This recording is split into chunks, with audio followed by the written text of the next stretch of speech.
getting 9.5% of 168 kilometers.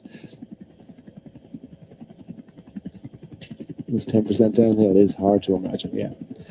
But then most of the uphill is at the final. Yeah, all the uphills at the end. That's why it was about 12%, 75% on the flat. But I'm struggling to see where the downhill is.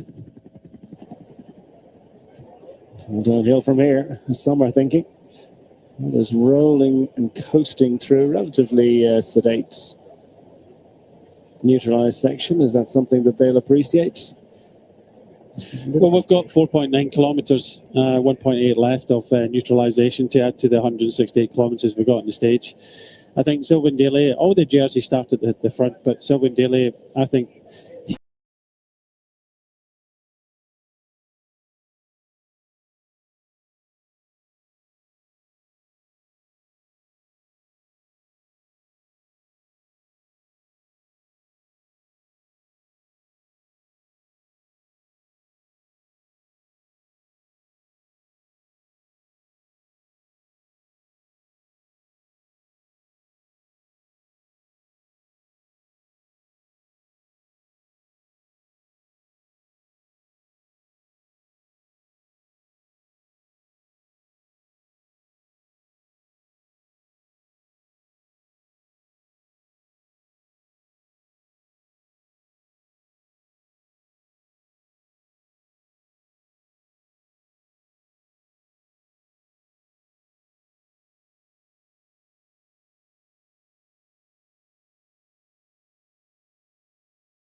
he's won. He's got himself into that right position. I thought Walsh had done a great job because he looked round and he saw Milan was on the wheel and he thought, right, I'm just going to keep the power down so that he doesn't get swamped. So he keep the pace up. And Jonathan Milan, even if he's in sixth place, which I think he was at that time, that's good enough because what Walsh didn't want to do is ease up and then the riders are coming up from behind and then he gets blocked in. So although it wasn't a perfect kind of lead out, there were riders within Lido track that were doing a good job.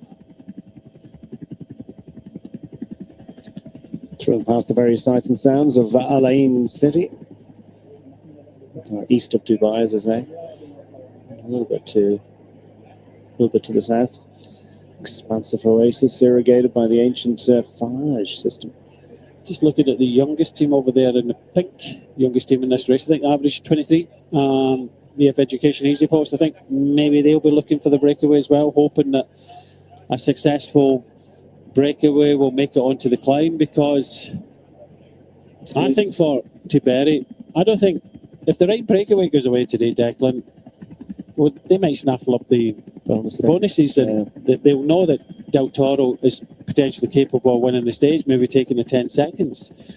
So they'll be happy to see a kind of breakaway goes. It all depends on who's there, and as we know from Jabba Mobra, the gaps are quite significant. So, you know, we could see for the first time a, you know, breakaway success here. Well, that's going to be fascinating. Will we see the Lidl Trek squad, or will we see UAE Team Emirates control? It won't be Lidl Trek, but UAE Team Emirates controlling the break and trying to ensure that stage win is on for Isac Del Toro through kilometre 0, 4 minutes behind schedule. So just make note of that. Change the schedule by 4 minutes, and interestingly enough, we've got the Groupama FDJ squad on the attack from the outset. The Ineos Grenadiers squad immediately in, and it looks as if quite a few teams fancy this as maybe a last chance to do something a little bit special. So it's an immediate fast pace Sudan, quick step behind, a little bit late to the party. As you suggested, the F Education Easy Post squad have put a rider picking post 10L. Is that Jakobsen? Or, yeah, we'll get a better idea very shortly as to who fancies a little bit of this one, but it looks as if we're going to have a scrap for the break. Yeah, it's good to see, and I thought that would happen. It looks like Sudan quick step trying to kind of knit this one back together. So it looks like this will go on again like yesterday because there's a lot of teams trying to get themselves in the breakaway. Modern Adventure, well, they did get themselves in the breakaway yesterday and backed out of it. They had 2 riders up there in the top 10 there in that little splits. But multiple teams looking possibly to get themselves up the road. And a break of 2 would suit a lot of teams in here. Does anyone else fancy just jogging across the gap? Groupam and the Modern Adventure Pro Cycling squads combining. And not everyone absolutely delighted with that one. Kessler picking his way, tiptoeing through that bend. Cole Kessler for the Modern Adventure Pro Cycling team. I think Innes was just jumping across there as well. It's very easy to pick them out now with the orange kit. Ineos Grenadiers have supported Sam Welsford 9th across the line yesterday.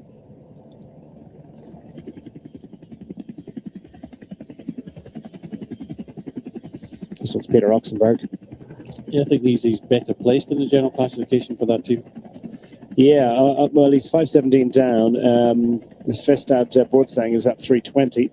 Neither really a factor on general classification, so a little bit of leeway would, I think, be given to either of those riders. Oxenberg thinks better of his effort, and maybe thinks we'll go with the next counter. Meanwhile, up front, these two making hay while the sun does certainly shine over Alain at the moment.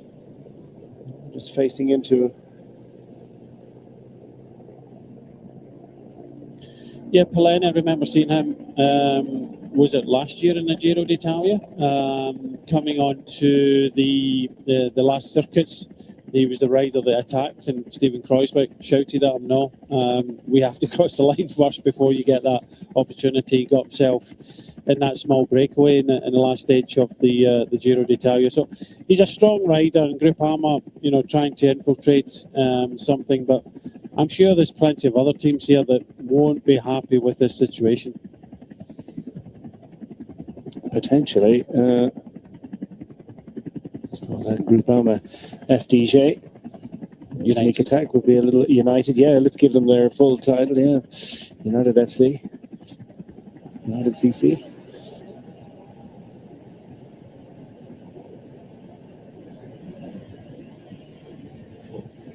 Well, Pellegrini is up there for them at the moment. Has joined up with Kessler, and they are pressing on the pedals and opening up their advantage. Haven't seen the counter just yet, so this could be it set. Is it? That would be kind of a surprise if we don't see somebody settling into their effort, keeping themselves encouraged. Yeah, that's the main thing here. Just keep it nice and steady. Swap turns. 2, I don't think is a good number to go all the way to the finish. Too far for them. And by the looks of things, Bahrain just putting a rider on the front. Like I said before, they'll be happy if the bonuses are kind of taken away from a breakaway. But for the moment, anyway, the breakaway I don't think is strong enough. Well, if the wind is going to play a role today, it sort of starts from about fully 60 kilometers in, and that's the point at which it might be able to sort of play a role in, for an extended period.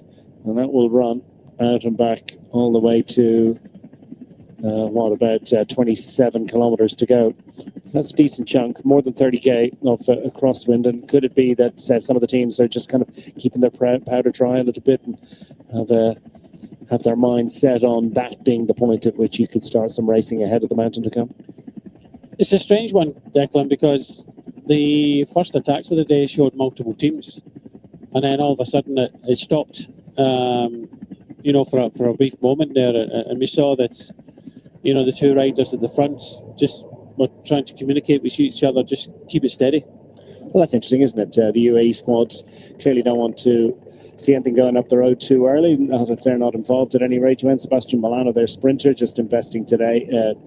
This is a tactic, ultimately, that will be played out to the ultimate benefit, as far as he's concerned, of his teammate, Isac del Toro. Well, it's also Nils Pollitt who's up there towards the front. You know, are they thinking of trying to put a rider up the road so that, you know, they can, you know, if there is crosswinds or something happens there for Del Toro. But just look at the trees. There's nothing blowing at the moment. A couple of riders are starting to blow, but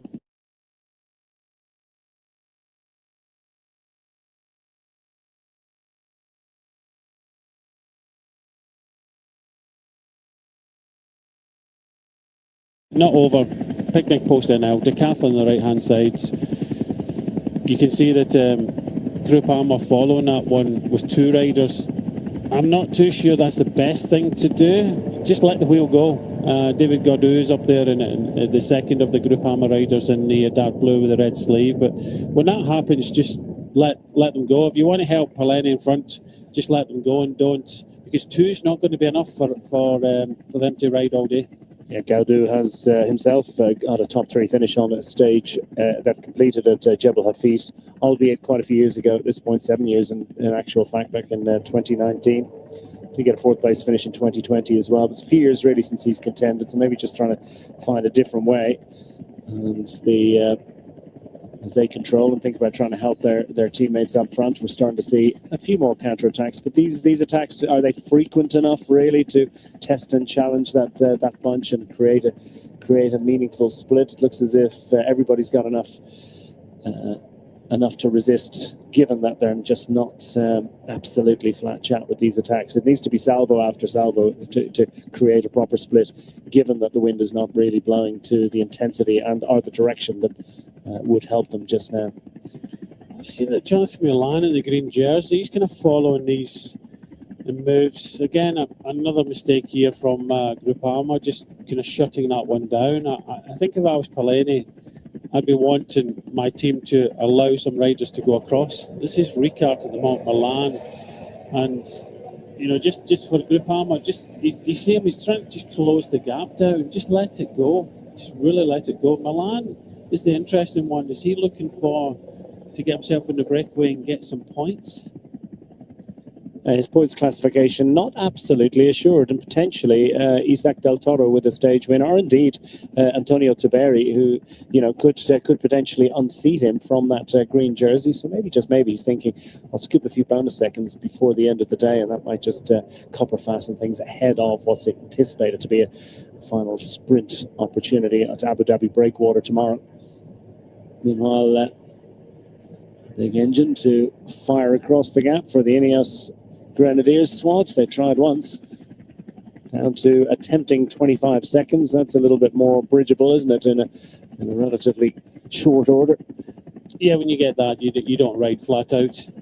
It's a case of just making sure that you've got something left. To give. There's no point. Two riders, so it's just about communicating with each other and making sure you just do enough to kind of hang out there, and hopefully some riders will come across. Kind of a surprise, really. I mean, it's the second time we've seen a rider. This is Artem Schmidt, and second Ineos Grenadiers rider that has attacked, had a little look around, and then just stalled and hasn't persevered with them. And he did still have a gap at that point. So, yeah, Milano going again and dragging a few riders. Unfortunately, he's got a Bahrain rider there, so he's not going to do anything at all. So say constant picnic post there now. Well, they look as if they want to get themselves up in the breakaway, but the pace is up, and I'm sure that from the first attacks, there's many teams want to get themselves in the breakaway, but both riders at the front, Paleni and Kessler, just kind of hanging on to a very slender advantage, hoping that some others will come across. Early days here on the sixth and ultimate stage of UAE Tourman. Enzo Paleni of the Groupama FDJ United team, joined by Cole Kessler from the United States and from the Modern Adventure Pro Cycling team. trying to fend off the peloton, but it's nip and tuck, could go either way at the moment. And as you suggested, EF Education Easy Post among those teams that certainly want to be in a break today. It's just looking a little bit better. Smaller group now, and unfortunately for them, they've got another attacker trying to come across.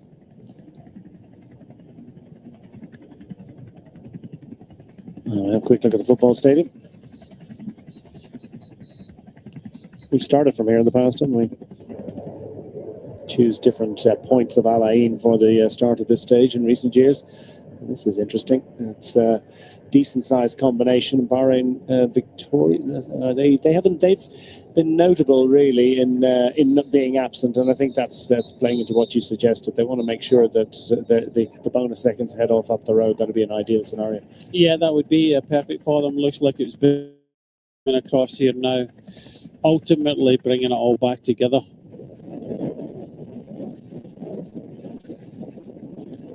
Stefan Bissek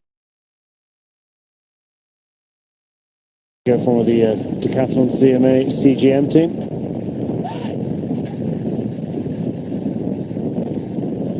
Let's see if roars and shouts on board with Neighbourman getting involved in the early attacks, and this one's down to 15 seconds. Looks like riders are coming across, but are they going to bring the whole peloton with them? Yeah, you can see they're all switching around all over the place, trying to get the gap at the front. Not that they're limited to road space, but yeah, a lot of movement. As soon as the kind of head of the Viper, the tail on it, everybody's kind of moving up, trying to get an opportunity to go. Nobody wants to kick off the attacking, do they? Because you feel like it's a wasted effort because it's so easy for everyone to respond to it. But everyone wants to be in the second, third, fourth, fifth attack. But if no one does the first attack, it doesn't really ignite the fire a little bit. And that's, I think, why we saw Remco Evenpol starting the attacks yesterday. Ultimately got his man on the break, and so we'll see whether... See, there's an art in doing this. There's an art in having room to move. It's one of these things it's almost like having eyes in the back of your head. You got that feeling that there's a rush coming from behind.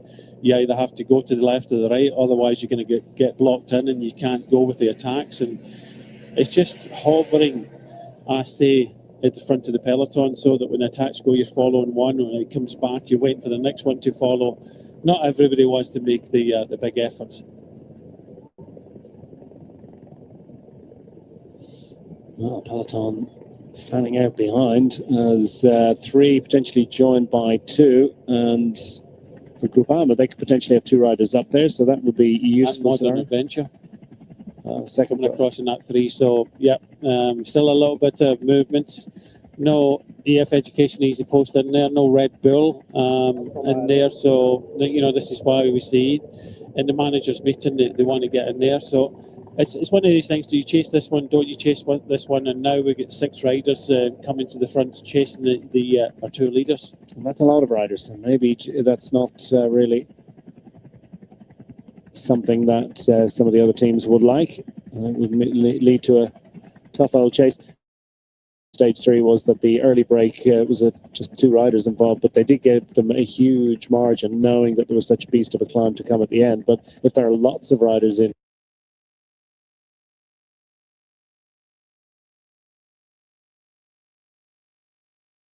here, that mightn't suit.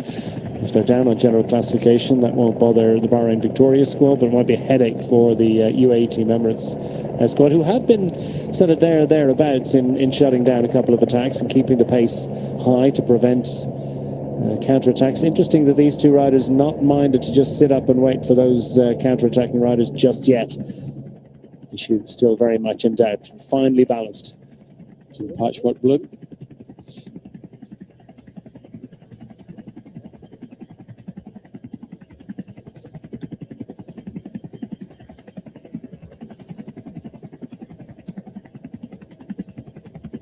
I haven't seen anything of the black jersey yet. He'll probably be trying to duck and dive. He really suffered a little bit yesterday. Of course, depending on who gets in the breakaway today, who sweeps up the points, he probably doesn't need any more points now. Well, he did say that he might take a day off today in terms of going for the break, didn't he? And then just if he needs to go again tomorrow, he will. Yeah, three tough days in the break for Sylvain Dillier. and he has been notable by his absence from the early attacking. This looks like it could well be all coming back together again. They've shut down the counter-attacks and now are, well, what am I saying? It's a counter-attacking group of two behind a slightly bigger group behind the two, so it still looks as if it's on a knife edge here. Opus into coining to the little quick step. Groupama. That's a lot of teams up there, so the combination looks good. Yeah, there's a couple of teams, CF Education Easy Post, not there in the pink, so they looked as if they wanted to be represented. So I don't think it's quite over yet.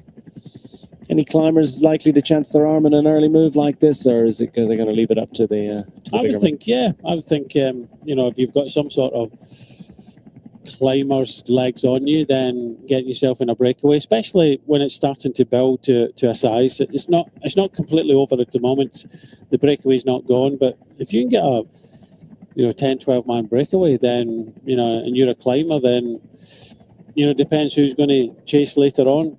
Barry and Victorious, they might be happy for the bonuses to go away. So, and of course there's 3, 2 and 1 on roads on 2 occasions today, as well as the 10, 6 and 4 on the finishing line. So yeah, it could be an interest if you've got climbing legs to try and get something out of it.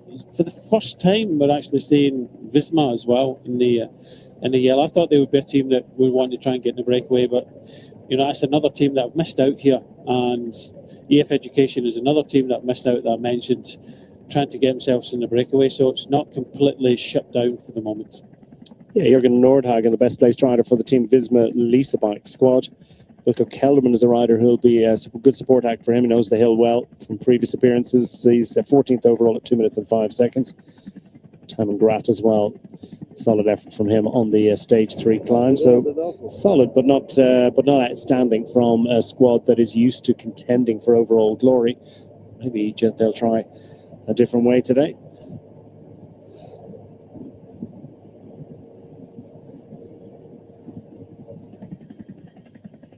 Still a bit of activity at the front of the main peloton now. I think EF Education did try. Picnic Post, they're now trying again. They're looking for multiples. It's still not sticking. I think the pace is just still a little bit high. A lot of instruction for riders. This is decathlon trying to come across as well.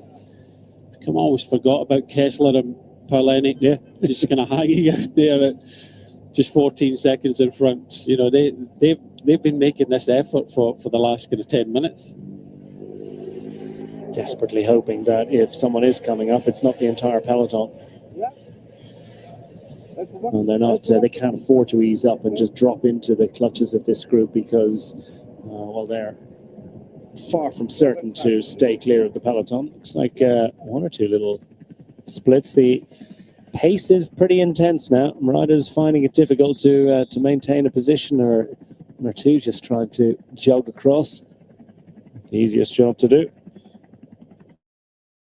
Look at that, 1 or 2 little cracks there. It's certainly strung out, and there'll be a few riders feeling the intensity of this one. Another opportunist move here from EF Education Easy Post to go across to this one. NSN thought about it, looked back and decided not to. Of course, the 2 riders from the same team as the riders behind, they'll be in 2 minds. Should I ride? Shouldn't I? When the gaps are this small, it's always very difficult. Another 4 riders trying to come across. So, interesting start to the stage. A little bit like yesterday. It's not really going, and obviously the day before as well. The first real kind of sprint stage. It was an uphill start. This isn't, of course. This is pretty much flat, but very interesting at the same time. Yes, 3rd day in a row we've had decent investment. The first couple of days, of course, of road racing, there was no scrap at all. Easy for the obviously Premier Tech riders to get clear of the field. Slightly different situation as we get further into the week. The GC becomes established. More gaps in there, more riders out of contention or further back on GC can be given a little bit more rope. And, of course, getting closer to the end of the week and opportunities are reducing and narrowing to try and get something from the week for your team. Looks as if it's almost back together. That group of 10, there's a group of 4 came across there just at that roundabout. Now we've got a group of just over 20 riders with a 5 metre gap, and Kessler and Paulini just holding on to a kind of 50 metre gap as well. So it's one of these situations where, all these riders are going on the attack, and there's a lot of riders just sitting in the peloton, and then we'll see them for the first time. They'll make one move and they get themselves in the breakaway. Yeah, it's all about timing, isn't it? We never know. It's all about when this is happening at the front and you're told to get yourself in the breakaway. It's always very difficult to choose the right opportunity, the right wheels to go with, and you can make all these efforts. It all comes back together, and you get nothing out the day. And then riders that are just coming up now will go, right, thank you very much.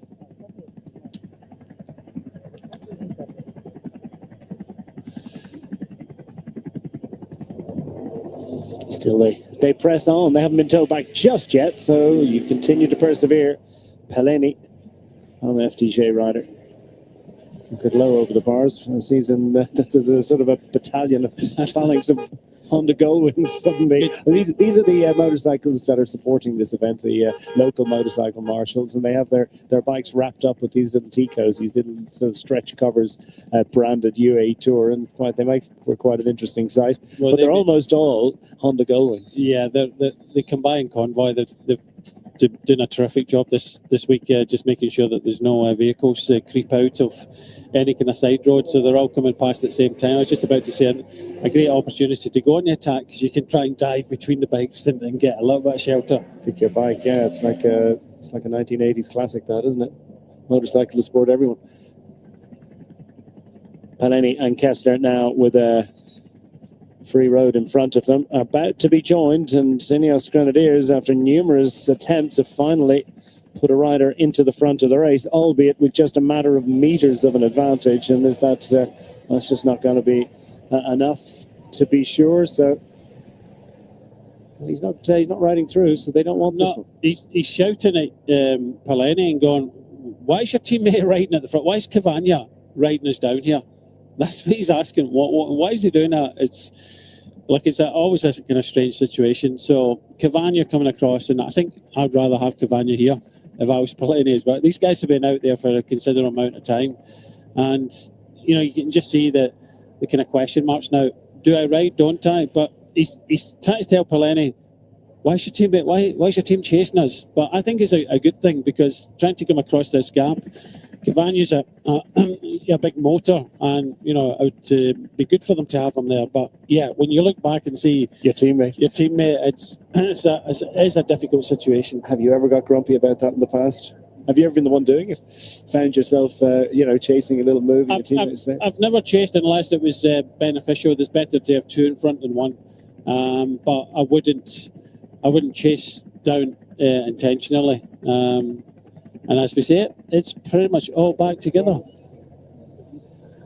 Time for a counter. Who's got the legs for it? Frustrating for Enzo Paulini and Cole Kessler after their sustained effort of now more than 20 kilometres. So that was quite a while out there. It took them a couple of kilometres to get into that move, but then they were there for well over 10. That's for sure. Immediate reset. Peloton eases, and maybe they can head clear again. Cavagna this time representing for the Groupama FDJ squad. Ineos Grenadiers. Yeah, now to look back and see your own teammate coming across now. What's he going to do now? Yeah. Do I complain?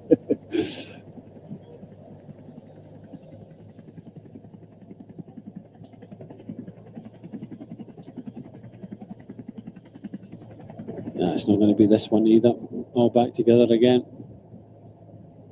Some riders just have that sixth sense for understanding that so many of the riders in the main peloton are starting to feel the effects of sustained attack after attack after attack, and that knowing just the moment of when this will. Well, I don't think anybody can know in the moment. It's there's still a bit of guesswork involved. It's having that feeling. It's something I quite liked. Guessing. I never got it wrong. Never got it right all the time, but more so got it right than not. It's just kind of guessing what's the you're constantly looking at riders and numbers, and there's certain riders in a race that you'd like to be in a break with. So it's doing a lot of calculations on the move. And then others get a reputation for always being able to find the move. So then it's about like a millstone. They become a bit of a target for others who want to go, well, if he's attacking, then I want to be in that move. Well, like I say, you look at certain riders, Cavagna being one of them. If you get yourself in the breakaway, then he's a big powerhouse. You want to be there. So it's doing all these calculations as well as making the efforts. And a lot of the time, I'd never really attacked. I was always kind of following the attacks. It's just manoeuvring yourself towards the front, just following, ducking, diving, following. And one rider, it looks as if he's just trying to do that at the moment. It was Mark Stewart. I looked behind, a shake of the head, so it's clear that Mark Stewart is not going to get involved here. But Modern Adventure Cycling Team, I've got riders that are possibly up for getting themselves in the breakaway today. Best placed rider for the upstart American squad have just arrived. New kids on the block. They've just arrived into this system. A newly minted team. And their best placed rider is the South African Byron Munton, 2 minutes and 5 seconds down. He's 15th overall. Clear imperative. We're going to be in the break today. Nobody's going to roll off the front too easily.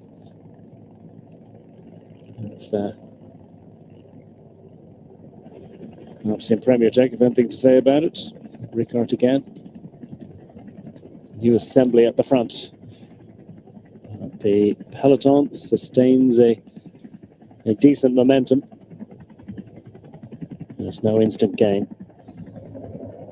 I think we're looking at quite a high first hour of racing as well. We've seen this pretty much every stage. So nothing yet going. And the longer this goes on, the stronger the breakaway will be.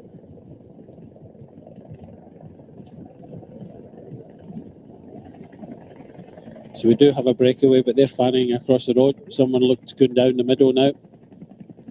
He's probably seen in his race licence tear along the dotted line, and that's what he's trying to do. Picnic post in out.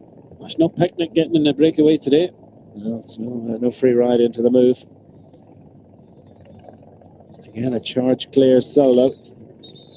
And you hope the right combination is coming up to you. That's the tough way to do it, isn't it? As you say, the picking the right wheel and following the right wheel across and into a move is the ideal scenario. And the most experienced riders are the ones that are, it's an art, as you say, timing, understanding, a sort of an instinctive understanding of the tactical permutations and of the relative strengths of the riders. And you want to be in a breakaway with a few riders. You don't really want to, the Groupama rider trying to come across here. He knows that if he makes this effort, gets across to the rider in front, there's only two of them there.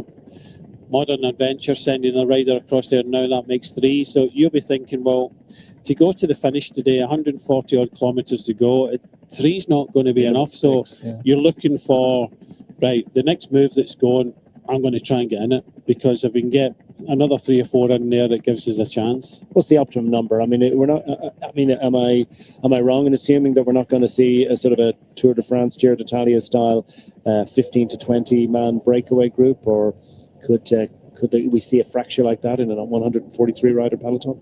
Is that Captain Scott coming over there? Mark Stewart, captain of the Modern Adventure cycling team, coming across. Ricard coming across as well. The ultimate, when you get 7-man teams and you think it's one team that may chase, the ultimate is obviously maybe in this race 8. If you get 8 riders, then you stand a chance. One team. We saw that the other day there when there's a little bit of panic in the peloton with 4 riders coming to almost the finishing line. So you are relying as the race leader. I don't think anybody up here is threatening a general classification. But if you're looking for the stage and everything like that, so if one team is going to ride, if you've got 7-man teams, you've got 8 riders up here, it's a little bit more difficult to bring the 8 riders back because of the size of the team. But if you've got 2 teams or 3 teams riding, then it does make it easier. So that's what you're always looking at. You're always kind of calculating the numbers. And of course, the teams that don't want a big breakaway to go go, we'll always kind of police things and make sure that a large breakaway doesn't go away. We're not going to see what we see in Grand Tours, where we see sometimes 30, sometimes 40 riders going down the raid, half the peloton, and that's not going to happen today. A different shape of things. It's the shape of things to come in this stage. We're still very much in the urban sprawl of Al Ain, switching left and right with regular frequency. That group of 3 riders has managed to start rotating, settling into the rhythm. Well, that's not yet a winning advantage, and that peloton hugely invested on chasing them down. But how many riders are of a mind to try and race across to them?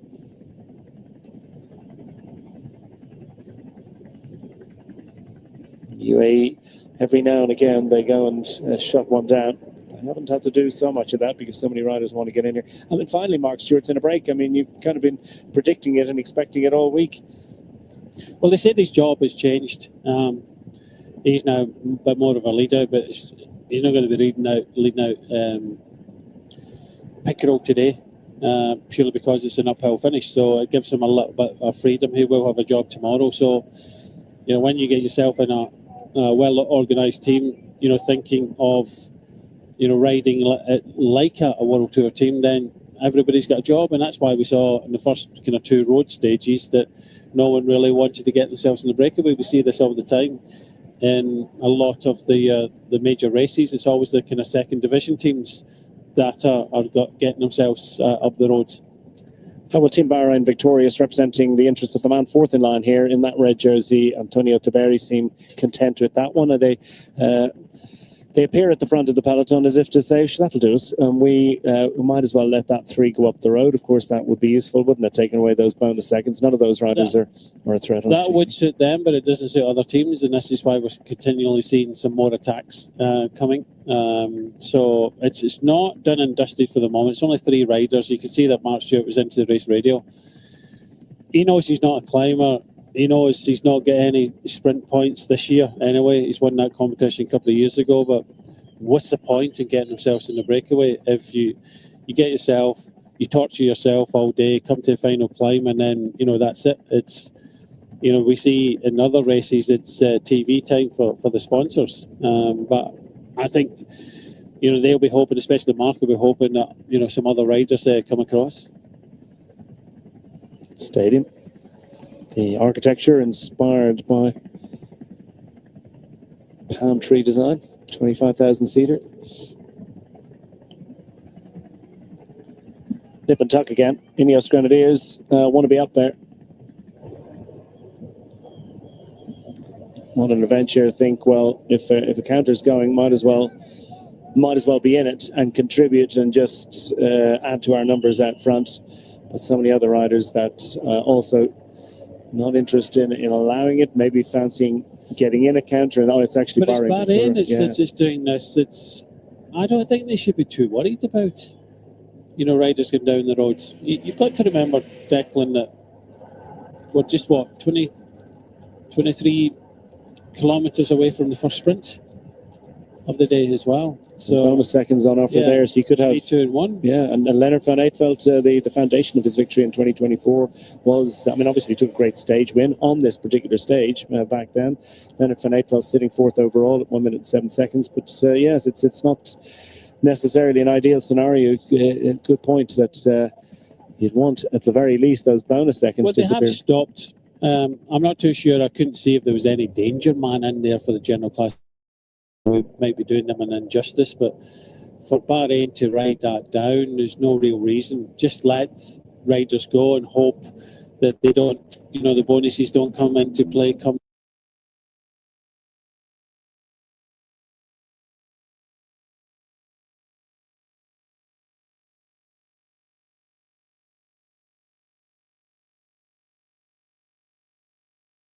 In the end, and they seem to be doing that now, but it just looked as if, why were they chasing down?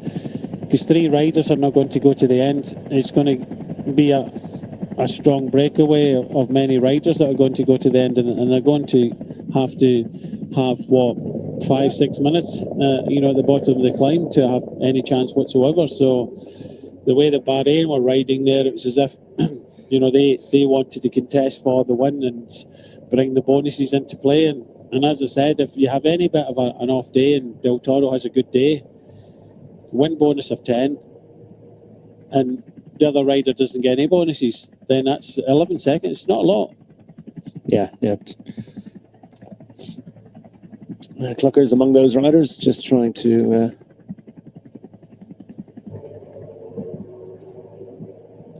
jog across. But suddenly that ignites another flurry of activity, and the frustration for our three is that those reinforcements are unfortunately going to bring the entire war with them. Johan Jacobs has a camera, so it's great to get these onboard images from the breakaway at the moment. At any rate, might as well get a look at it while we can. That's exhausting stuff for Gafuri on the wheel of Johan Jacobs, a Swiss rider with the Groupama FDJ squad. Mark Stewart, a young Scottish rider with the Modern Adventure Pro Cycling team. The Italian Mattia Gafuri. Yep, fanning across the road in here, so they've got the rider they want there, but more riders come over the top, Uno X being one of them. So Uno X haven't been involved at all in any of these moves. Yeah, that's an interesting situation, isn't it? Great second place finish from Erland Blikra yesterday, and it's not quite able to get up and over a great Jonathan Milan, but nonetheless a decent performance there. Best placed rider on general classification, just at the outside of the top 10. Tobias Holland is 10th overall at 1 minute and 43 seconds. So they have some skin in the GC game, albeit kind of surprising to see that they're not trying to get up the road. Good to have a rider up there. Yeah, it's just unfortunate from that helicopter shot. There's just too many going down the road now. And of course, at this stage, you don't know who's there. That's always a problem when you're in a GC battle. You have to be very attentive, and of course you don't know where everybody is. So there's a group of about 10, another kind of 6-7 coming across, another 2. For Bahrain, you never know kind of who's here. So I doubt that this group behind the 3 will be getting any distance at all. Still they persevere, and why not? They still have a gap. It is a narrowing one. That wide angle lens from our camera on Johan Jacobs' seat post perhaps doesn't tell you how close it is, because they are just about to come back in by the looks of things, unless the elastic snaps at the front of this peloton. Can't see that happening soon by the looks of things. A lot of fresh riders, suitably motivated to try and extract something from the day. Here we go, a double hitter from Innis Grenadiers. The old twin-pronged assault, which something we were talking about the other day, where one rider makes a huge effort potentially to try and just launch. Here we go, straight past, boof. The effort now will be to try and get on their wheel. Come on, boys. Well, it's easy for you. That's Josh Tarling. Yeah. European Championship level. Flying past it. Caught them by surprise almost. Oh, and Mark Stewart's thinking, that's a wheel I want to get on. But thanks a million for doing it. Josh Tarling second in the Stage 2 time trial. Niels Pollitt just going to the left-hand side for UAE. Here's some of your uphill stuff that comes before the final mountain, so presumably there'll be a little bit of a descent afterwards. It's not exactly a mountain, but it's a tiny little drag here, and it's an ideal spot for the team helpers to come with the musettes and the bottles, but I'm not so sure that too many riders in there are going to have a moment to grab a bottle, because the racing's still very much on. I think some of them will be looking for a natural break because it's been going on and on and on, and they've had a few coffees already.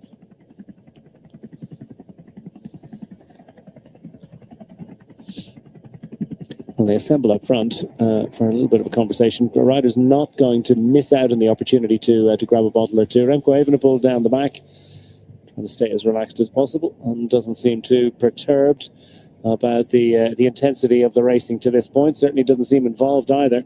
I've seen one rider from the Red Bull Bora Hansgrohe squad infiltrating an early attack, but not to any great effect to this point. So that team hugely invested in trying to improve Remco Evenepoel's 11th place overall, and I think perhaps just deliver a stage success. Hasn't won the stage on Jebel Hafid so far. He was second to Adam Yates in 2023 and took the overall race win on that occasion. That's one thing he's not good at, taking bottles. But it's Josh Tarling. This is what you have to do. You just have to commit. Once you've got the riders you want in the group, then just put the hammer down and just do a long turn. Just fire it out there and drag this breakaway. Might not be the one, but sometimes you have to make the effort here. Mark Stewart having a look around, going, I don't know if I can keep this going for much longer. But laughing around, yeah. No one else coming through. So everybody was almost kind of on the limit there. I think Bissiger is there for decathlon. So there's a few powerhouses in this group, but that long turn there from Josh Tarling was enough to hurt some of the riders' legs behind, because the pace has been up. They've been attacking for a long period of time already.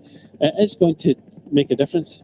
So he's coming across in the bunch. He's closer to fresh than those riders that were up front. He won't mind, presumably, that he's not getting any assistance from the other riders, because he knows he's got just greater ability on a flat road. He's just got bigger watts than almost every other rider in the World Tour. Presumably he's just investing now and hoping to get their assistance when they get their gap. Yeah, they've got a rider there that, a teammate there that they think, well, if we can get to the final climb, then, they've got a chance. And, you have to commit now. If you commit now and get that initial kind of 30, 40 seconds, and then the peloton, what you're trying to do now is break the will of the peloton. You're trying to think, well, it's just too much. It's just too much, and this is it. It's too far away. I'm not making that effort. Although one rider is or two riders are stuck there. But for the majority of the peloton, this is what they want. They just want to catch their breath. This has been a frantic start, and let's kind of gather ourselves and relax. When you're in the breakaway, you really have to commit for the first part and then settle it down. So, we'll see the numbers later on with some of these riders in the breakaway, that to get yourself here, you have to make some big efforts. Yeah, and Bissiger in there as well. You hear on the radio that Tarling's in there, Bissiger is in there, world-class time trialist, 2nd and 9th in the Stage 2 time trial. It's really tough to just cruise across the gap when those riders are riding up front. This could be it, and it's a decent-sized move. Stewart's in there. Yeah, still these two riders, not too sure if they'll make it or not.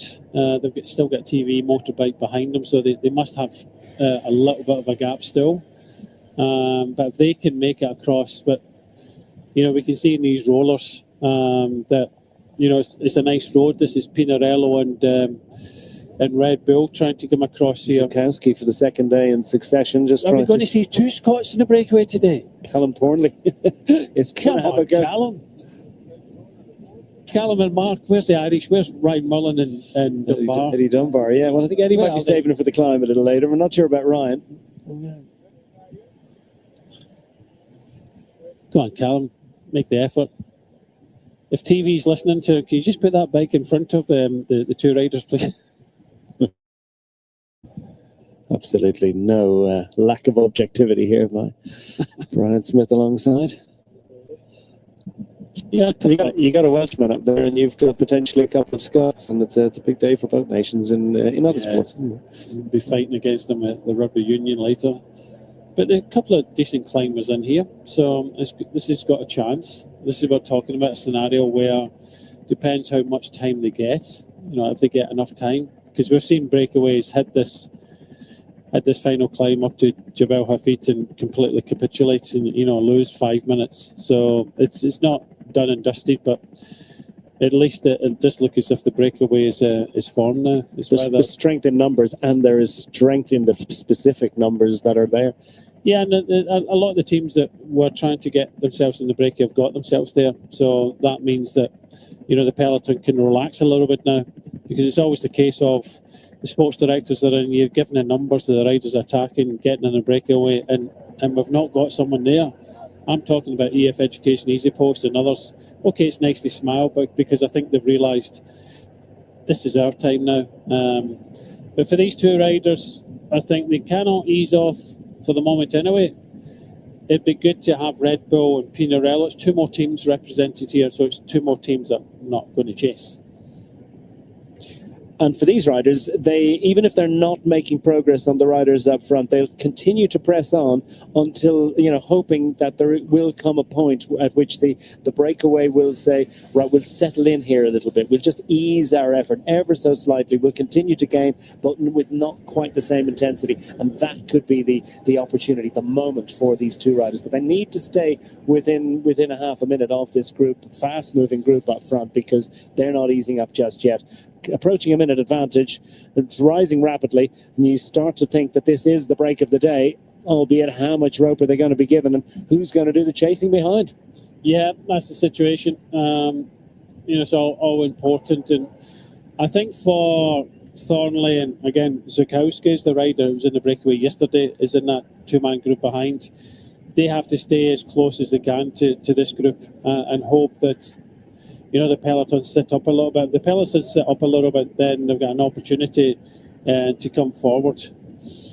Luxembourg's at 5:70. Best placed rider in here, I think, is Gafuri at 4:05. Yet to have that confirmed. Who else have we got? We've got Romane, who's over 25 minutes down, so he's not anything to get too concerned about from Antonio Tiberi's point of view. Johan Jacobs, 17:45, the back here. The Groupama FDJ rider.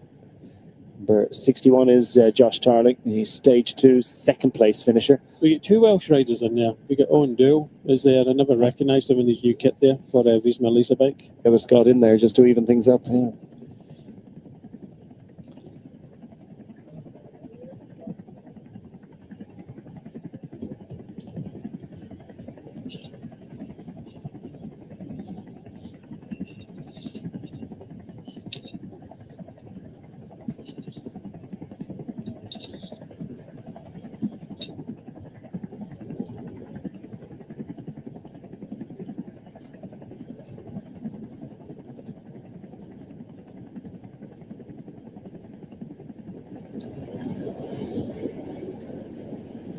So they're holding steady at just 28 seconds, those two chasers. The peloton look as if they're not leaking time by as much as you might imagine, given how invested these riders are, as Axel Wentz has made it in. Good effort from the sprint star from the Groupama FDJ United squad.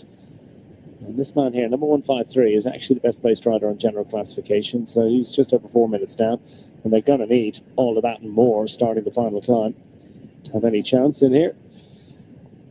Owen Doyle, one of two Welshmen in the move, the Team Visma Lisa bike representative. Romane gave a great account of himself on day one in the ramp up to Liwa Palace, 5th across the line on that occasion. This is Johan Jacobs, our camera bike, if you will, Groupama FDJ rider, just going to come down the other side. The chain rotating nicely. They settle in.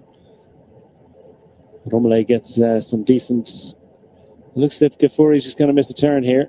You feel the pinch a little bit. Picnic post on L rider. You need to shout. Just comes as a little bit of a. And they're suggesting, some are suggesting this could be Shaspatat, a wasted effort, or the unloved scenario of being in between,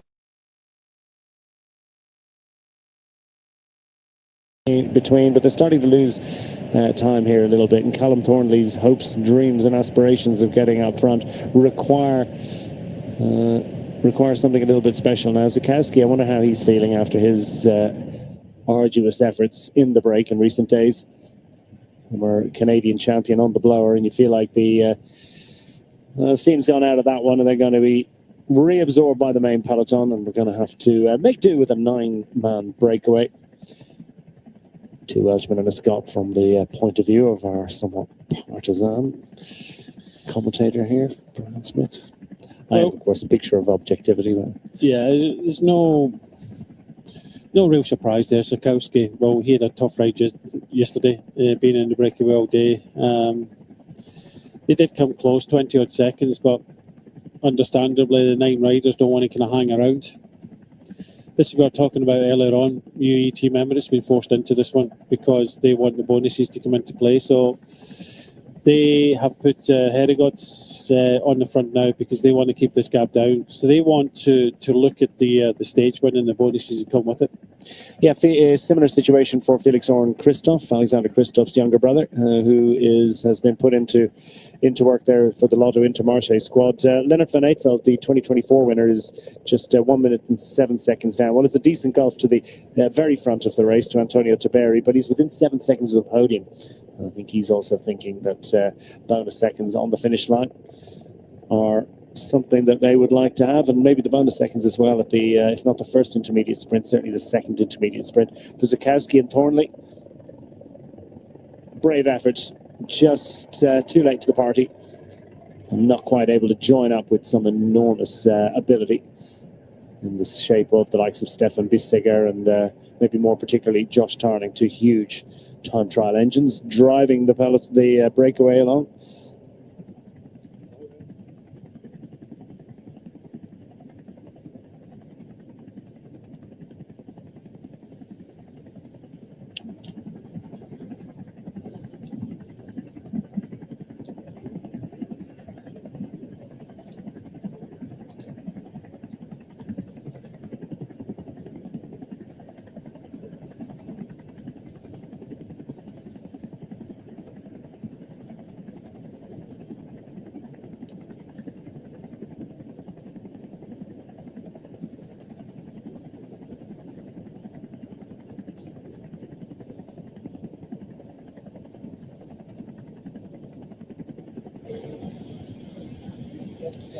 And Sylvain Dillier, as predicted, or at least as he predicted, he's decided not to go chasing for intermediate sprint points. I think he'd be utterly content. I'm not sure, I'm confident enough indeed that none of those riders in the break at the moment are any threat whatsoever to his intermediate sprints classification jersey, so he can be content at the end of the day. I think that'll be secure.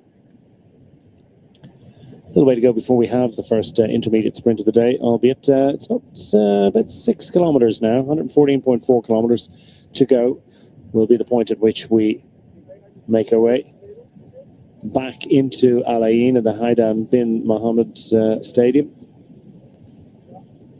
That will signal the point at which we distribute the 8 points for the intermediate sprints classification, the points towards the green jersey overall points classification, and most particularly the 3, 2 and 1 bonus seconds on overall general classification. Mathieu Gafouri might fancy just taking a few. He's not that close to the head of GC, but you never know the way things work out today. Starting the day 30th overall at 4 minutes and 5 seconds.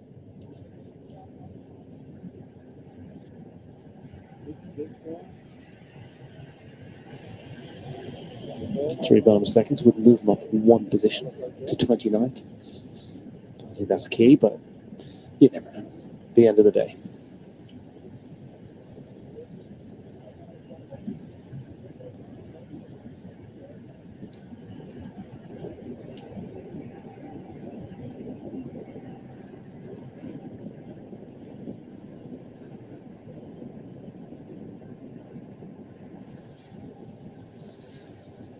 But Johan Jacobs and Josh Tarling were in the break before, actually. Pro Cycling Stats, nice stat from them. They Paris-Nice Stage 7 last year got into a break, and ultimately a winning break. Unfortunately for them, neither of them was still involved at the front of the race by the time they got to the line. But they do know that breaks they get in can be successful.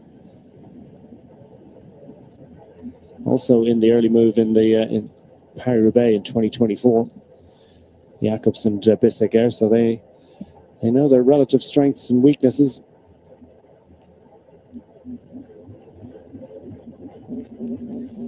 Bissegger and Tarling have linked up in breakaway efforts in the past as well. Yeah, they're the two kind of standout kind of motors of the breakaway. Two very strong riders, and I think it was just the execution of the attack there. It was clear they wanted Oxenberg there, and when the duo went, Tarling was the real instigator and making sure that breakaway was successful. Would they have preferred two other riders, i.e.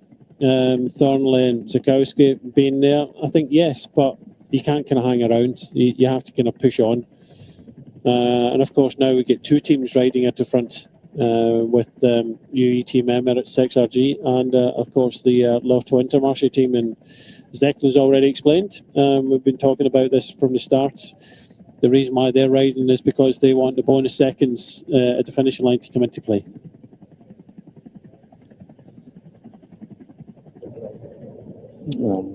That's Windmill Roundabout, and windmilling along the front. Runa Haudeguts for the UAE Team Emirates XRG squad to set the tempo and set the agenda and keep this one tight. It's a big breakaway up there, dangerous one potentially. Keep it as close as possible. Maybe there might be a little bit of shenanigans once we head out in the countryside a little bit later on. Gap stabilising at 1 1/3 minutes at the moment. That's the basic intel sent to those riders up front, but 9 riders clearing the move. But we've lost Romele. Yeah, Alessandro Romele. Only finished 5th on day 1.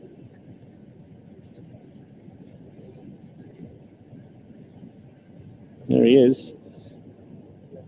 Is that a tactical situation? Did he just get shelled out of the move? I was making notes, but didn't quite see it. But Romele, somewhat surprisingly, given that form that he showed on day 1, has come into this race going well. So maybe Astana have a different plan today. Well, they're just gone all in for Tejada at the end of the day. So, they've looked at this situation and gone, well, 9 riders with 2 teams riding on the front now. They're going to give them, 2, maybe 3 minutes maximum. So, and the rider that we've got there, Romele, has he got an opportunity of winning the stage? No, because he's not, the type of rider that is possibly going to win from this situation. So, they've told him to kind of drop back because they cannot see this breakaway succeeding. And I think I concur with them that this breakaway is not going to stay away now. It's got a possibility of coming onto the climb, but it's not going to stay away and fight out the stage win. But these guys are going to continue on and live in hope. Down to 8 riders here now. So this is the decisions that you have to make as a sports director. What's best for the team? Can be a cruel thing, really, and Romele, having made such an effort to get in there, might be feeling slightly frustrated, but he will dutifully accede to the more than a request, but an instruction to head back into the main peloton. Bissiger always looks like he's smiling, really. I think it's more of grimace, clenched teeth, but he does look relatively relaxed in his effort now. And it's we're now in that stasis situation, which is slightly frustrating for those counter-attackers that Callum Thornley and Nick Sikowski. This is the point at which, had they managed to stay within 25 seconds or so of these riders up front, they may well have been able to just sort of inch their way into the move. It's a difficult one for them because they wanted to be there, and it's clear that Astana made that choice and they see that rider dropping back. But at the end of the day, it's, you have to always do the calculations of, what you're going to get out the stage. And I think Astana, yep, they wanted to be represented, otherwise they wouldn't have been there. But at the same time, they've looked at the situation, the scenario of the fact that 2 GC teams are starting to ride, and that would probably mean that, this breakaway is not going to get the time required to fight it out for the stage. And so, therefore, asked him to drop back because, he's got other jobs to do and to make sure that Tejada is looked after.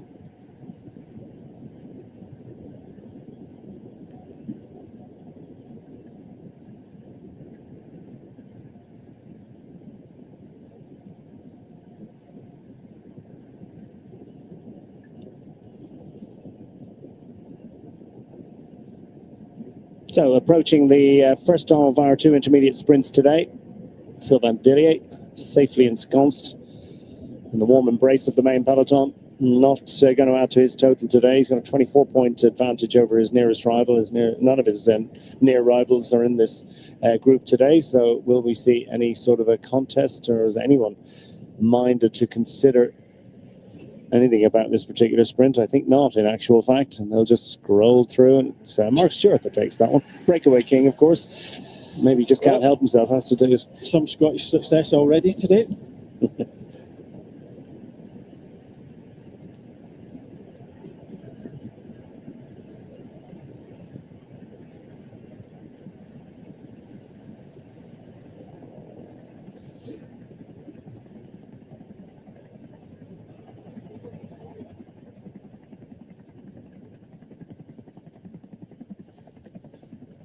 143 riders reporting for duty today. No non-starters.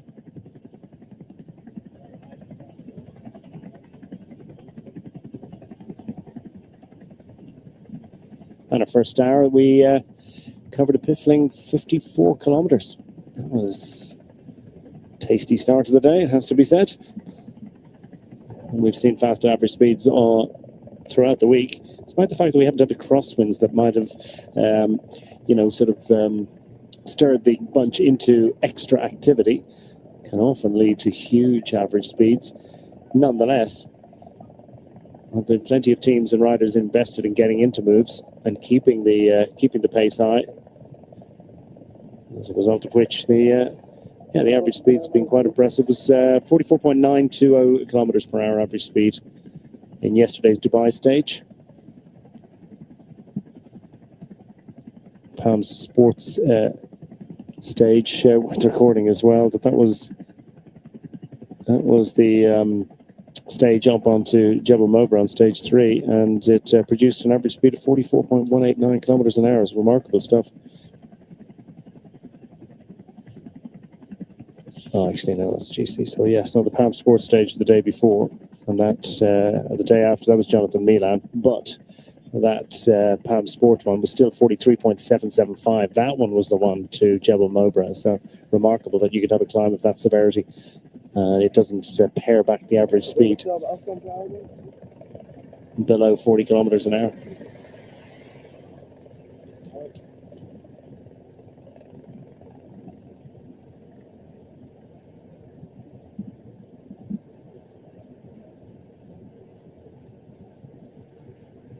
Situation on overall general classification, just to take you through the various permutations. It's Antonio Tiberi with a 21-second advantage on GC ahead of Isac del Toro of the UAE Team Emirates XRG.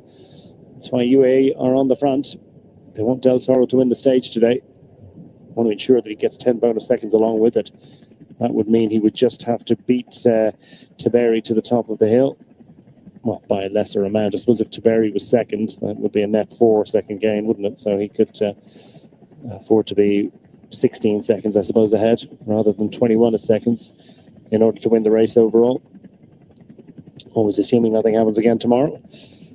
Lots of numbers to be crunched here, but Harold Tejada starting the day precisely 1 minute down, 60 seconds down on Antonio Tiberi, and 7 seconds ahead of fourth place Leonard van Eetveld.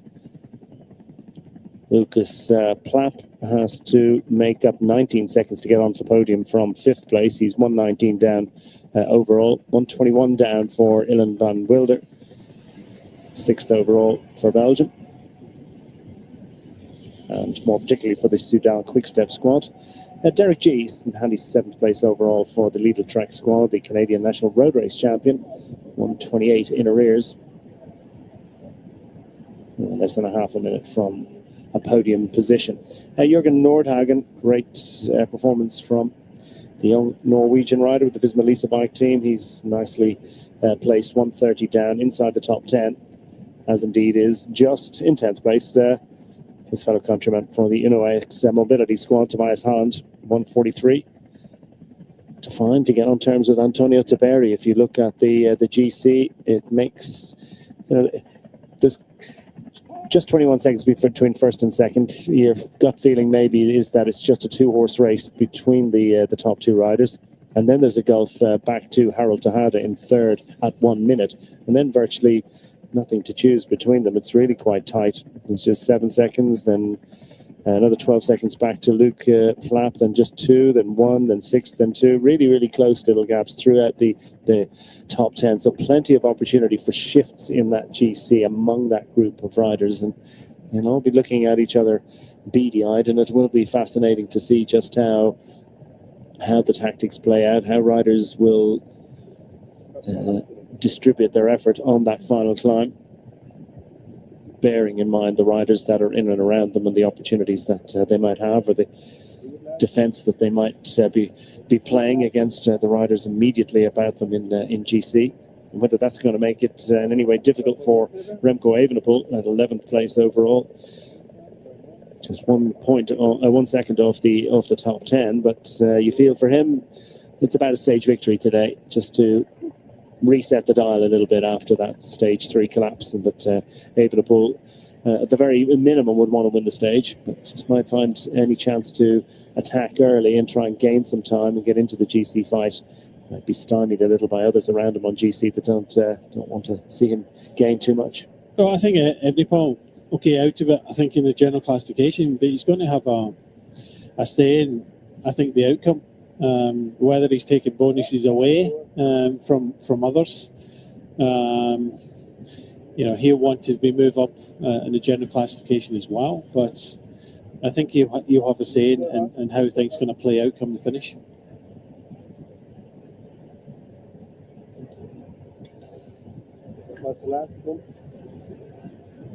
Well, for all the size of the group up front and the power and their advantage is not exactly ramping up with any great speed. It's not quite yet 1.5 minutes. Gafuri, I think, is feeling it in there. Decent climber.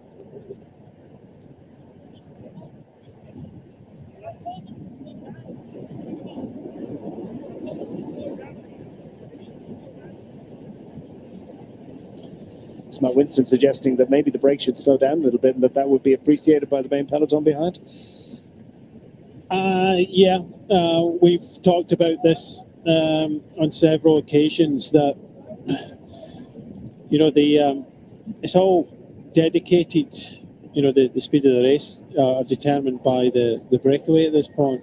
Obviously, ultimately, it's always the peloton. So if you're not given 119 then, or 117, that's not a lot of a gap. So they're riding quite hard. You do, in these conditions, it's flat road, so you can bowl along a good rate of knots, but sometimes you have to say, well, if you're not giving us the gap, then we're just going to settle down to our rhythm. And we saw the day that the breakaway went really deep into the final, that they were taking it really easy in the climbs. They were coming back to, round about almost a minute at stages, and then pushing on at different points.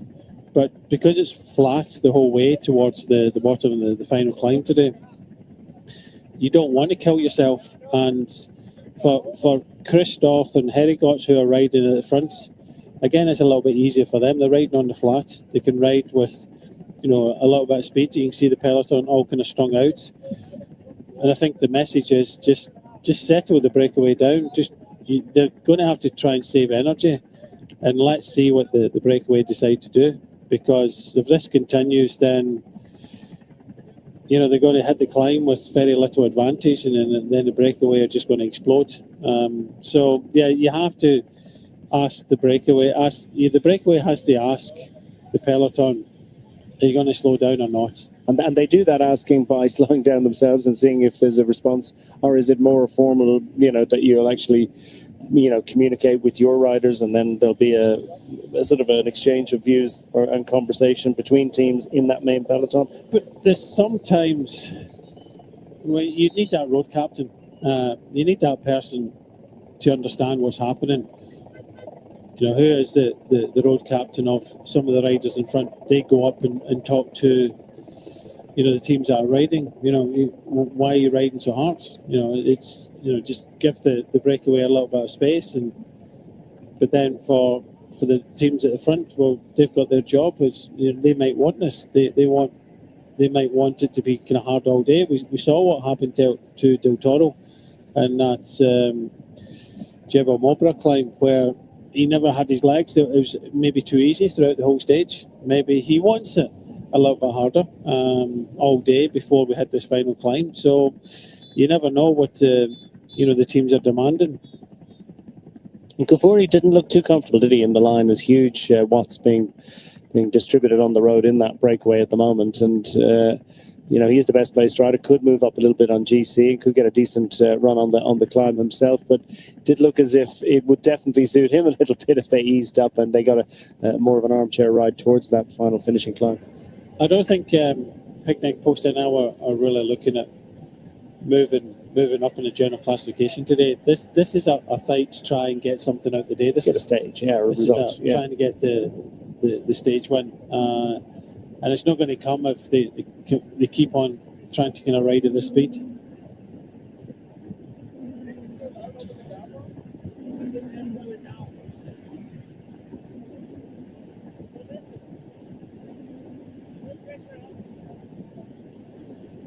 Plenty of conversation in there. Just trying to eavesdrop a little bit and see if we could get a sense of the tactical discussion.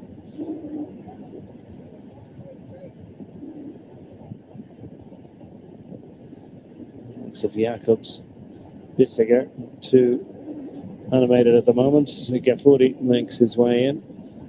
Well, they're saying that Wen's actually got the 8. I don't look like Stewart to me. 1 second. So same here. I want a recount.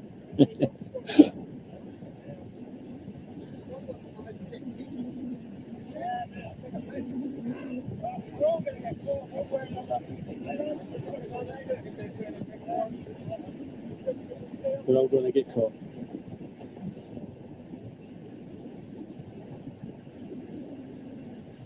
So what was the essence of that one between Mark Stewart and Wayne Doe?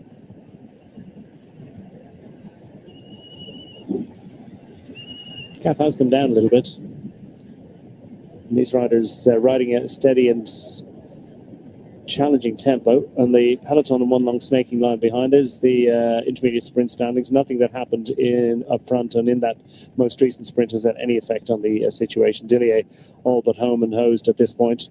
A 24-point margin and maximum of 24 points on offer, and indeed even were his nearest rival to take those 3 sprints, I don't think it'll be enough, would it? Because it's only Gamper that can take it from him. Yes, it's only it's not going to happen. Yeah. And all Silvanelli has to do is take a point for one of the sprints. So he just has to make sure that Gamper just doesn't get in the breakaway tomorrow.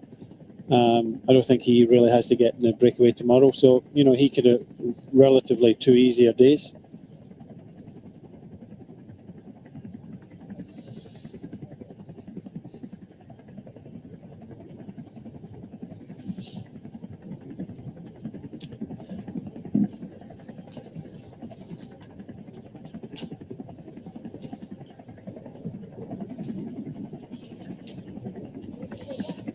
Breakaway heading out and into the desert, and this is the point at which this this is one of the bike paths. They look good, don't they? In fairness, they've done a good job. Yeah, we home in a little bit. Yeah, I got to clean the glasses there. Local chain gang out for a potter.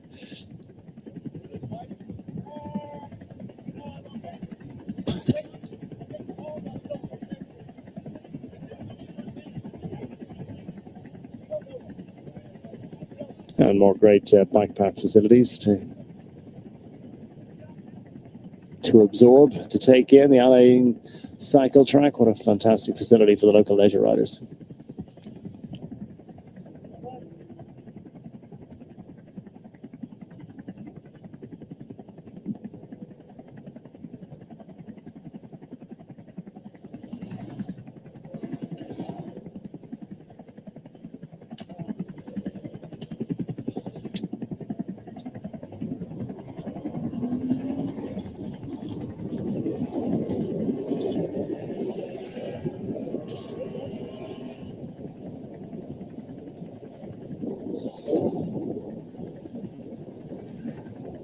Plenty of UAE Team Emirates jerseys in evidence down there. I wonder whether they'll get their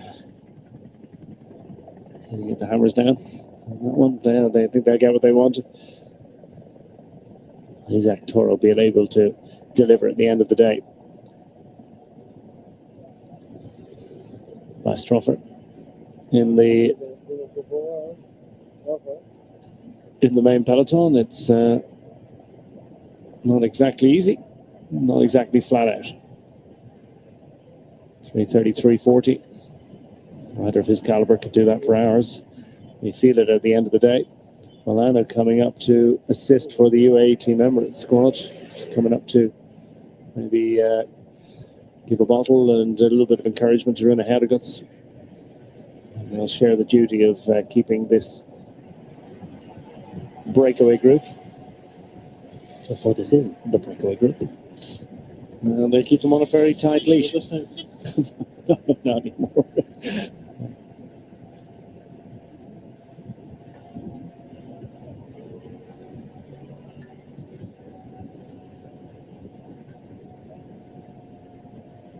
Yeah, settled in at a minute and 5 seconds. That is a really, really tight rope, isn't it? The short lead that they're being kept on.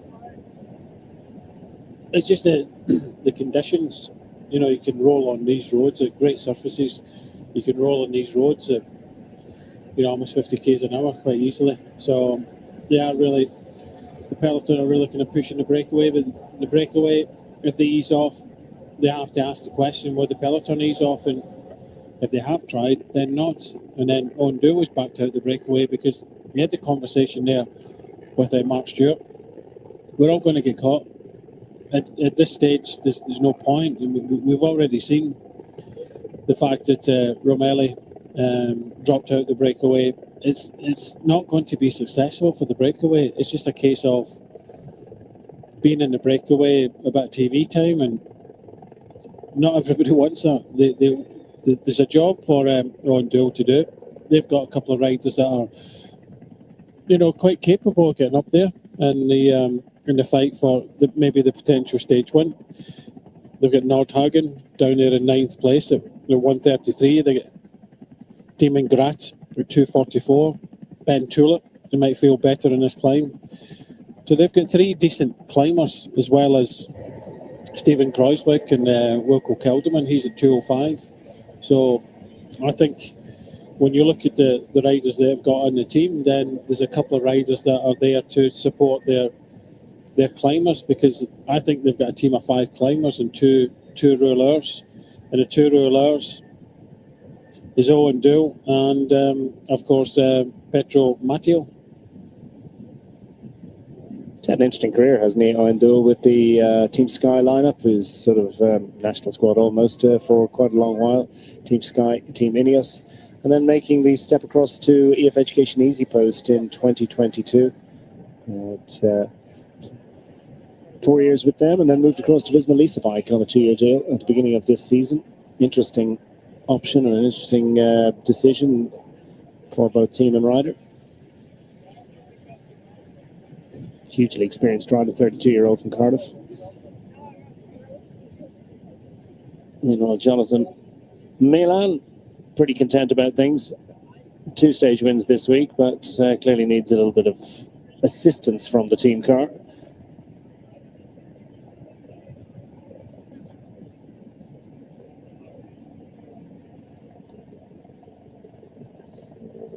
And, well, he's on the small ring. Yeah, so it looks as if he's... is that a front mech issue? Is it some sort of issue with the electronics? Those gears, but he finds himself on the small rings. If you're going to need a big ring on these roads, albeit only until they arrive at that final climb. Likely 39 in a ring. Ooh, and that was a moment, wasn't it? And that's probably where he suddenly found himself on the small ring. Involuntarily.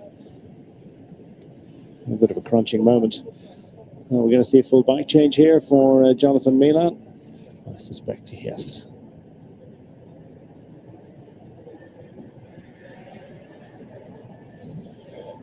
Bottles off. Head unit replaced. off we go. Rider of his calibre and significant stature, likely to have his own bike on the roof. And he knows they're kind of revving along, aren't they, in the gap now within a minute to those riders up front. So Jonathan Milan doesn't want to be chasing for too long. Very quickly settles himself into the large cavalcade of vehicles behind the main peloton. Super Week in command of the points classification. That green jersey safely on the shoulders of the Jolly Green Giant. He's pretty jolly, isn't he?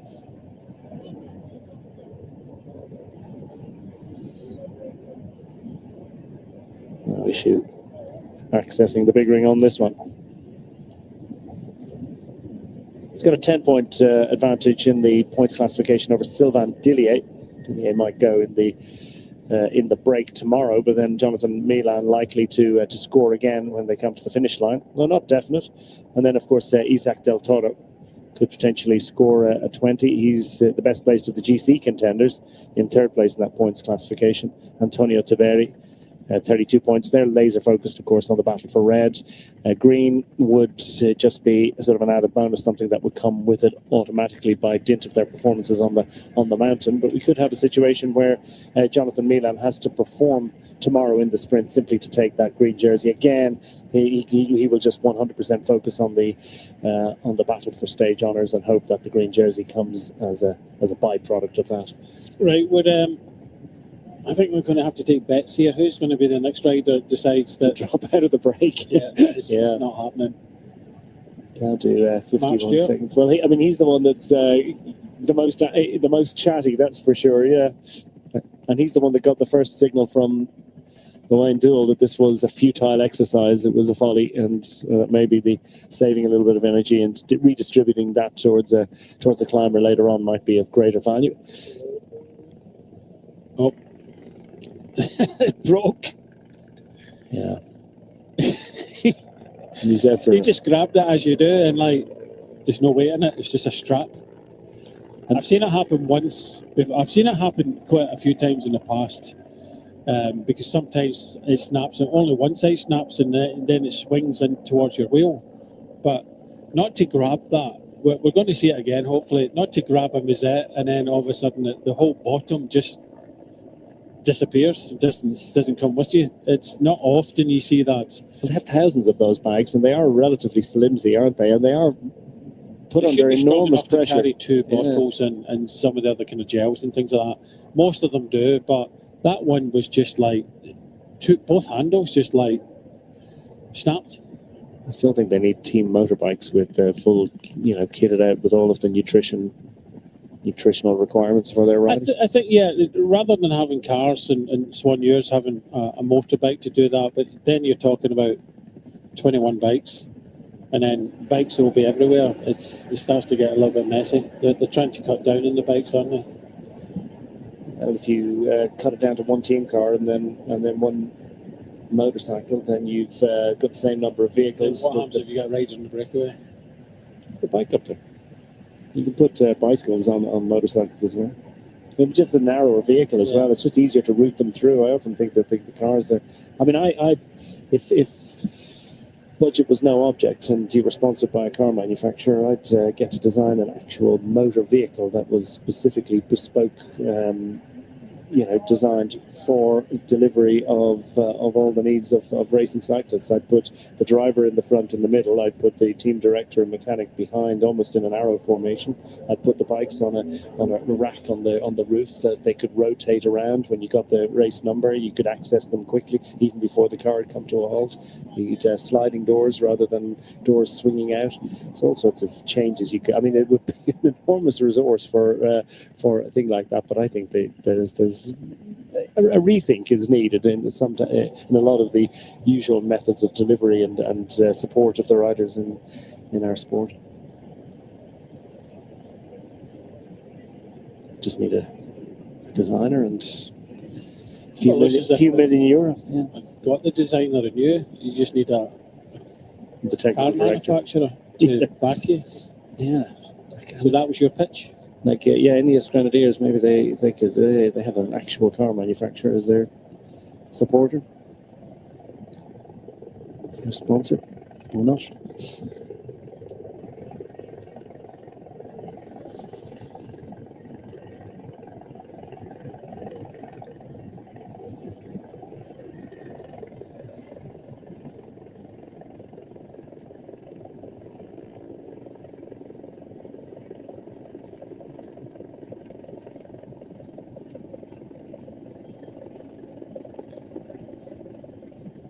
Laying it all out. It is fast progress, isn't it? The peloton on one long snaking line. Just how challenged are the riders in that peloton at the moment? There is an accumulation of fatigue for sure. Just how many riders will be finding that their climbing legs are being affected by this effort today? Is it just solid? Is it normal? Or is it a little bit above that? Still, our fast-moving group includes all of the riders, with the exception of Wayne Dool and Romiley from Visma Bike and the Astana squad, respectively.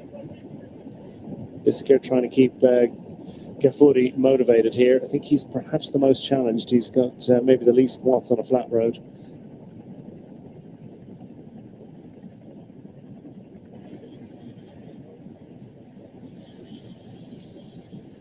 Gafuri getting a little bit of team time trial practice here.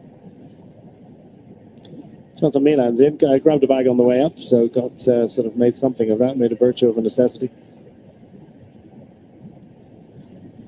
He'll take what he needs from it, maybe redistribute a little bit of the contents around his teammates.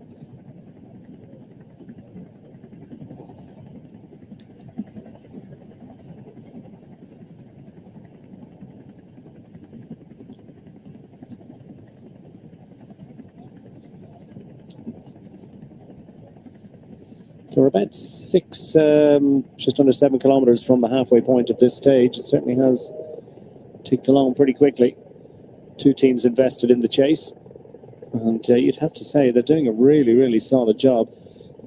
The breakaway maybe not absolutely flat chat at the moment, trying to throttle back a little bit and hope that they're actually given a little bit more rope, but that's not how the pattern is playing out. It looks as if this UAE Team Emirates XRG squad would be utterly content to tow that thing back and close it down. Well, certainly they'll want to close it down before they arrive on the climb, but will they want to get it back before they arrive at the second intermediate sprint of the day? That would be interesting.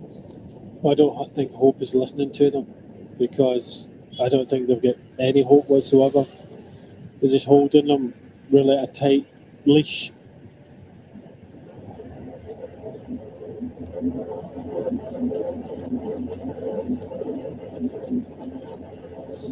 Stuart studying concentration from the Scottish rider, Adventure Pro Cycling rider who was with the New Zealand team, wasn't he, for a season, and it was kind of with various different continental level teams, and he's really developed a decent career as a road racing cyclist.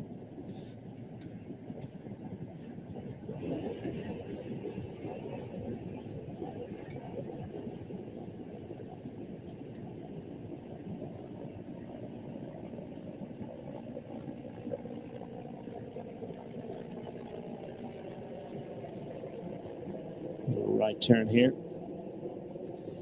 And a huge effect on the wind, and clearly the wind is not a factor today. Isac Del Toro looking pretty cool, calm and collected, the Mexican champion. What can he do about... He's holding his bottle in his mouth, and I think he's just going to sucked into it there. Don't know how much liquid is in it. It's very hard to see, but yeah. Needs a camelback. Yeah, they're not allowed, but yeah. They were of interest to time trialists some years ago, and then there was a suggestion that time trialists were actually using it to create a perfect aerodynamic profile, so wouldn't necessarily put any liquid in them, but they'd carry them.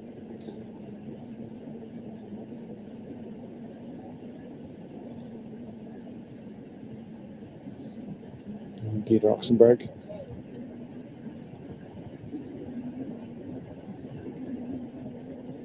One of two riders for the Ineos Grenadier squad in this group up front.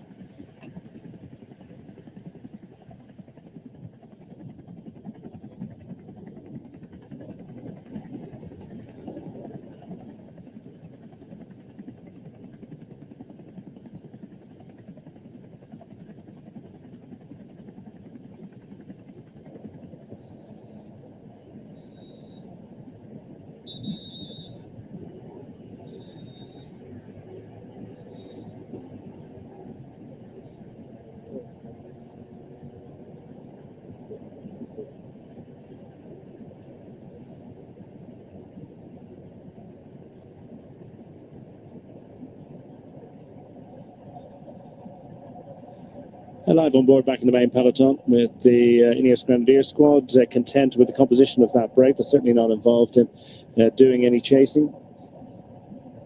So Ben Swift takes up position with that forward-facing camera. Great to have it as he rides shotgun for his sprinter, Sam Welsford, in top 10 yesterday. Didn't quite get the stage win that he so desired. Actually, it was day 4, yeah, that he was in the top 10. 80k, 53 kilometres an hour, 1.5 hours of racing. That's for 14th yesterday. That's decent average speed, isn't it? Kind of made up for. I mean, it started a tiny bit late, but I think they've certainly caught up on the timetable.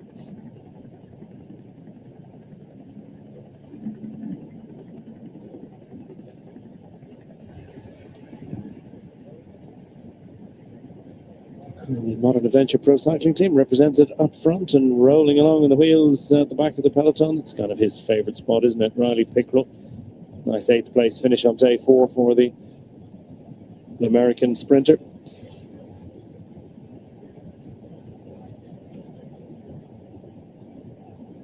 Had one little spill this week, but shrugged that off.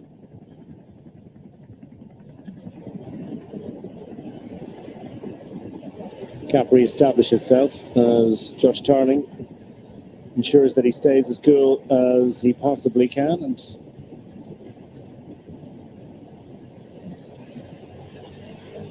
he'll be satisfied with his situation. Oxenberg's not a bad climber, not the best placed rider on GC for the Ineos Grenadier squad, but Peter Oxenberg is probably their favourite son in here, and they'll try and keep him as cool, calm and collected as possible. Tarling will be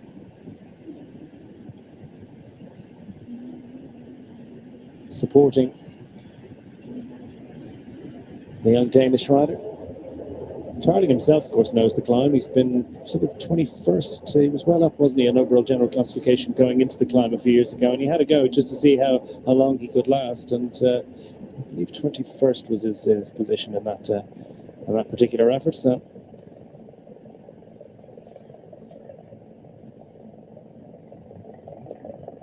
approaching the halfway point on this, the penultimate stage, the UAE Tour Men 2026. It's stage 6, the Al Ain stage, from Al Ain Museum to Jebel Hafit. Still a way to go before we arrive onto the big mountain with our breakaway group of now 7 riders, initially 9, paired back slightly. They plough on regardless. And the main peloton lined out in pursuit. A strong group. Can they last all the way to the finish line today?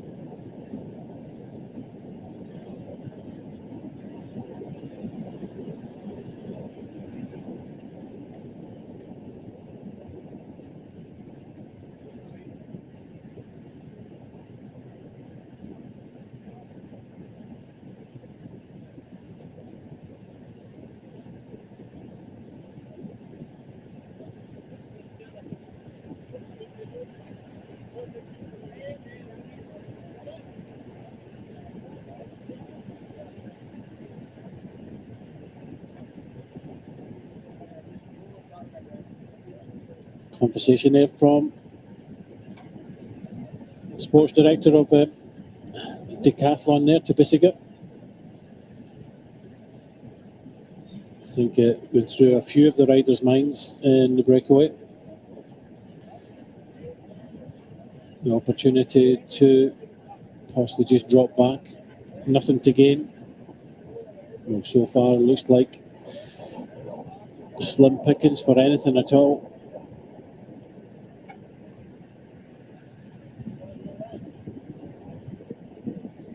There's a few strong riders in here that could feature in tomorrow's stage.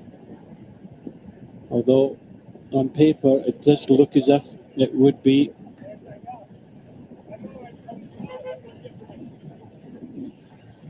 a bunch finish. Just trying to listen to see what Bissiger was saying to Tarling. You never know. In the last couple of days of the sprint stages, the breakaway has gone deep into the final. A couple of days ago, it was about 250 metres to go to the finishing line. So we see 30 degrees, it's about 26 up here at the top at the finishing line. The wind from the northwest, 8 kilometres an hour. Humidity 20%. So we go out this road, pretty much do it on 180 and come back the same way.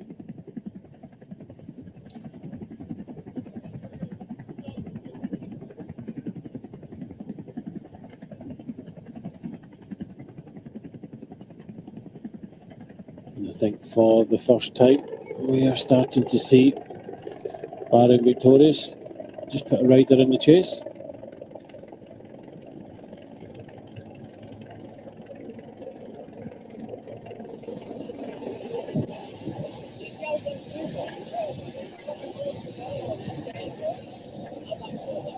Do on the left, who was in the original breakaway. James Knox, who was in the breakaway that almost had success. Got dropped in the run into the finish in Fujairah.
Happy belated birthday, Emma.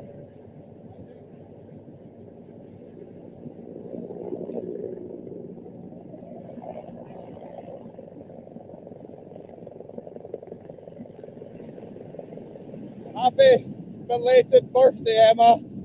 Love you. Do you remember 2 years ago? Yeah. I'm a day late, but it's okay.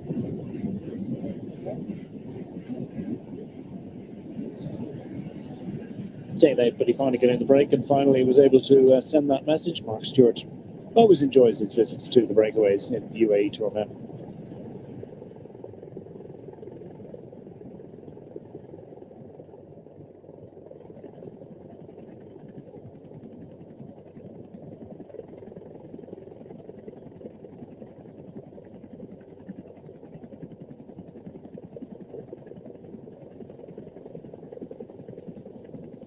Mark Stewart wishing a happy birthday to Emma. Regularly sends messages during this race, doesn't he, from the breakaway? A day late, but yeah, got the message out. And that's his cycling partner from New Zealand.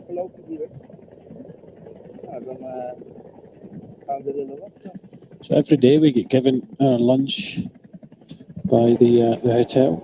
Declan is just munching into his at the moment.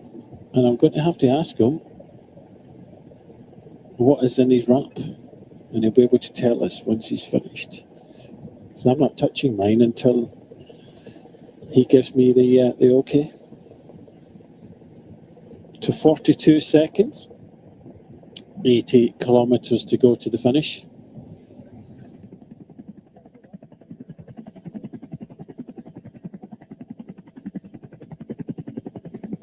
A couple of residents showing their faces.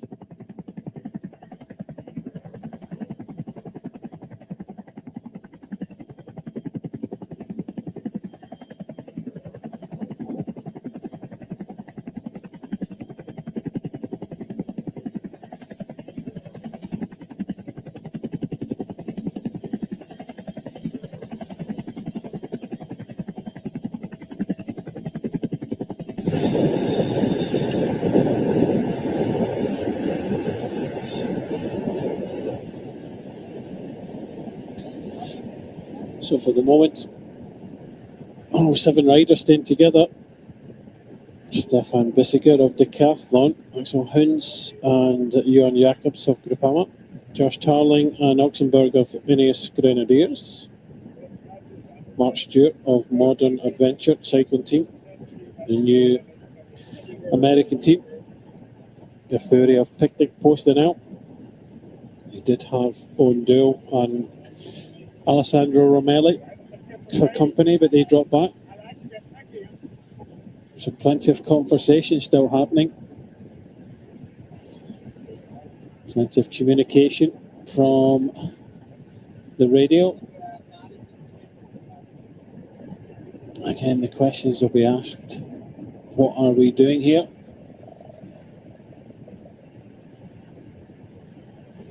Have they given up? Or are they, almost putting a gun to the head of the main peloton and saying, look, if we are going to conform to the usual pattern, you've got to give us a little bit more than a minute? Well, Matt Winston did come up in the team car and was telling his team man, Gafuri, to tell them to slow up. And I don't think they initially did. I think now they have. So this is the question which was being asked possibly 15 minutes ago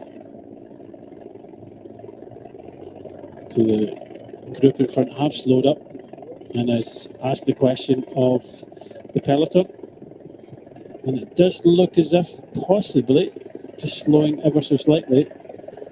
We'll see this from the time gap, whether it goes up again. But we did have a big fight for many teams to get in the breakaway. The first hour of racing was about 53 kilometres an hour. There's Luke Platt up there in the general classification. So his team have moved up a lot closer to the front now.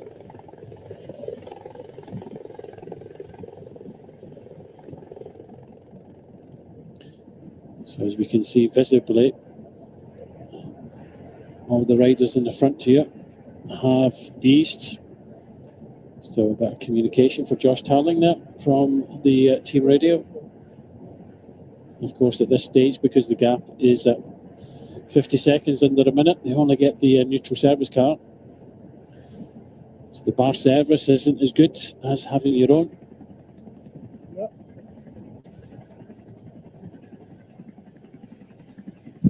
That's another reason to be a little bit frustrated. They want this to go back out again so that they can have that, have their team vehicles there as soon as possible. Yeah, it's a situation now we've got in the race that's it's finally poised. It's in the balance, isn't it? Yeah, it's a situation that you don't have any control on at all. You can ask the question, but whether the peloton are going to slow down or not, it's up to them. UAE team members might want to keep the tempo high, keep it up.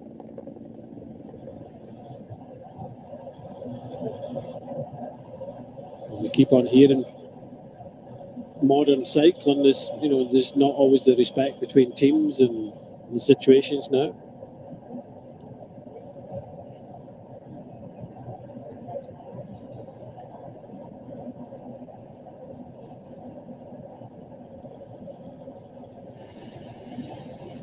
Down the back of the peloton, nice and relaxed, as we've seen pretty much every stage.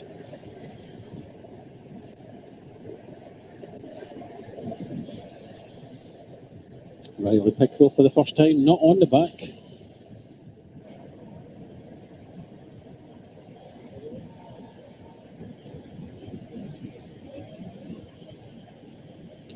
Remco at Evenpol. Well, they did try to put a rider in the breakaway.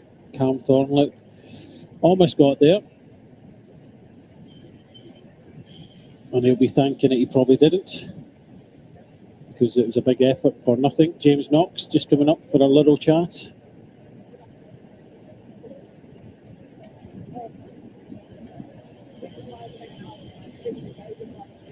And of course, Cam Thornley.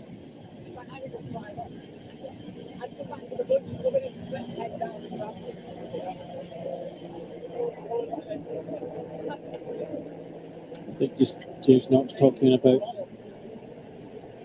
the other day there, just dropping off the breakaway.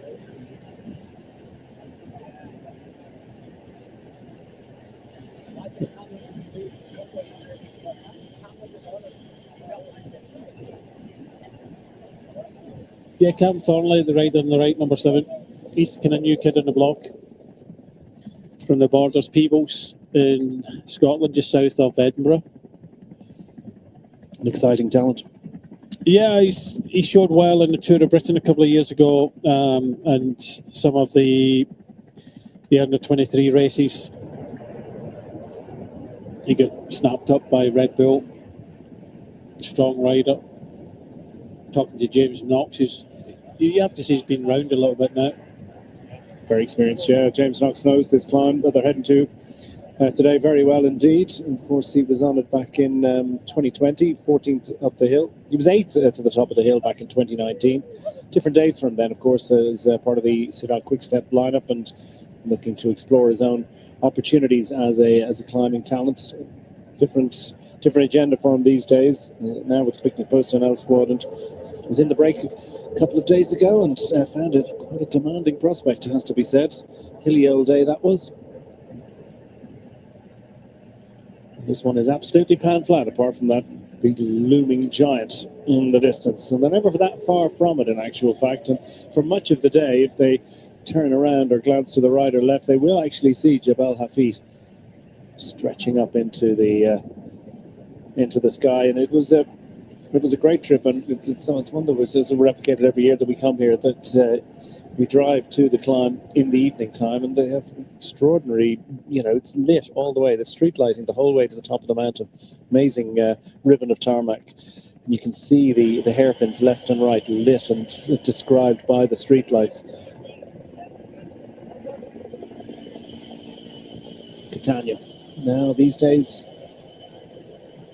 Remco Evenepoel remains his assistant, but as part of the Red Bull Bora Hansgrohe lineup.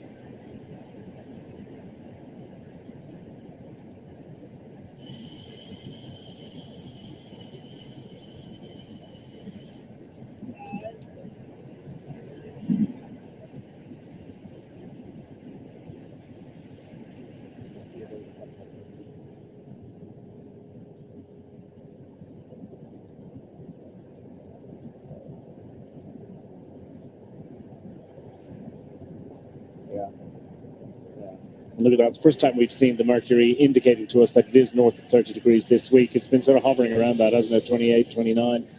And it's 30 degrees and feels all of that and more. Not too much wind out there. Too much relief from the temperature, from the blazing sunshine. The humidity is mercifully relatively low, but nonetheless, this is a tough day out for the riders, and their necks certainly glistening with the effort and the sweat that is being generated. Albeit not anything like flat out, the gap's still coming down. So at what point do we see someone say, you know what, I might just reignite and go? I don't think that would necessarily be appreciated or understood by those squads on the front. And sometimes your neck is glistening because of the important work of staying cool, calm and collected. Remco Evenepoel proving that the bidons aren't always for delivering hydration. I think we've gone past the moment of dropping back from the breakaway now. They've kind of asked the question over the last 10-15 minutes, and that was the time to do it, with the gap really kind of coming down. So I think all of them have made a decision. Well, we're going to stay here for good or for bad. So I don't think anybody will be dropping out now because they would have done it already. And when did they switch on again and maybe say, well, look, we'll see if we can take 2 minutes here? Well, I don't think they'll totally switch on because normally they would give them, there's nobody up there in the general classification. Gafuri is at over 4 minutes, so normally you'd give them at least kind of 2.5, 3 minutes. Of course, you just want to make it easy for yourself. I think UAE and Lotto just want to use one rider, just keep it down. They want to save all the other riders for the kind of lead down towards the climb. I'm not too sure if many of the riders from those teams will be able to help out when they start to go upwards. Of course, you know, Adam Yates is going to be a great asset to have for Del Toro, but for the others, as soon as it goes uphill, we could actually see, because I think they're going to have to race quite hard on this climb. It's not as steep as Jebel Mubra, but and it's a good racing climb, this one. So normally what the way they race it, apart from Pogacar, of course, they kind of race the last part of it. So I think we might see the race kind of opening up early.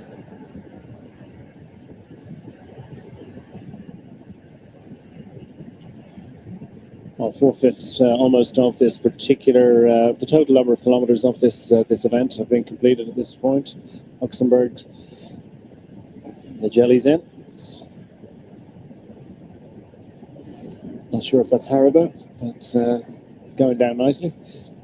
Didn't look like it. I'm not a big Haribo fan myself, but in my day we had the pâte de fruits, which is kind of jellied with a little bit kind of sugary coating, jellified. So it might be they're always looking for products that are easy to eat and digest, of course, away from gels, and that would like some sort of kind of jellyish nutrition. Powerful rider, isn't he? And it's one he's putting out at the moment. I can tell you, 200 odd watts is not really of great consequence to Luxembourg. He and the rest of that breakaway group starting to increase their advantage ever so slightly, but this is by no means a huge investment. They'll just see what they're given, I think, at this point. Luxembourg is 191 centimetres, so he's a bit of a unit, isn't he? 1 point, almost 2 metres tall. Norby in Denmark, stage winner in the Orlen Nations Grand Prix in 2024 in Poland. Second in the under-23 Eschborn-Frankfurt race in 2024. That's a really important under-23 race. And some decent results last year. Second in the stage, of course, de la Pai Grand Prix Jasenski, again in and around Poland, and has moved up and into World Tour towards the end of last year. Picked up in August by the Ineos Grenadier squad and on a 2-year contract now. First year pro, clearly has arrived in fully prepared. 11th in the individual time trial on stage 2. Luxembourg, best placed rider from the Ineos Grenadier squad in this move today of their duo. Just over 5 minutes down.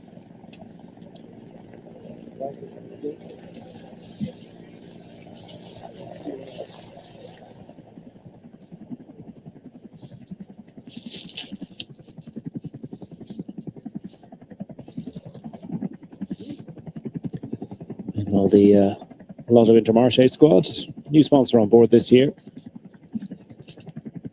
Collapse of a team. One squad's disappointment was another team's opportunity, wasn't it? And Intermarché linking up with the Lotto team to boost their budgets and get greater security. And Van Aert felt certainly grateful for that. And he and in turn his teammates grateful for the efforts made on the front. Christoph. Well, Riley Pickerel giving us these images from the main peloton. Jonathan Milan looking very relaxed in the peloton. Nothing to concern him at this point. He, no doubt, along with the other big engines, will provide a crescendo ride into the foot of the climb.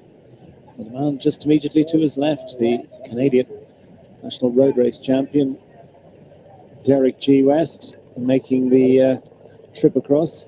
As they say, pace just picks up ever so slightly. G finding himself on the wheel of Eddie Dunbar there, another rider who knows the climb. Dunbar with the best finish on the climb, indeed, of 10th back in 2020.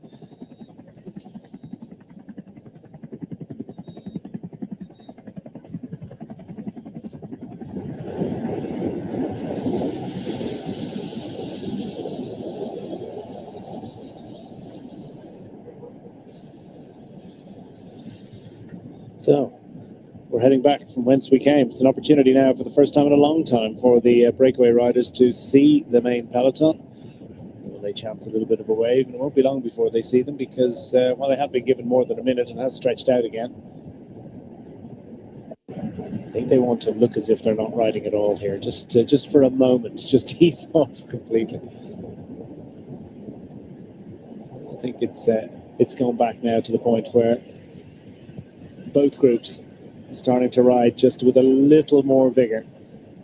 Josh Tarling will find this well within his bailiwick. He can cruise along at these kind of rates all day and all night.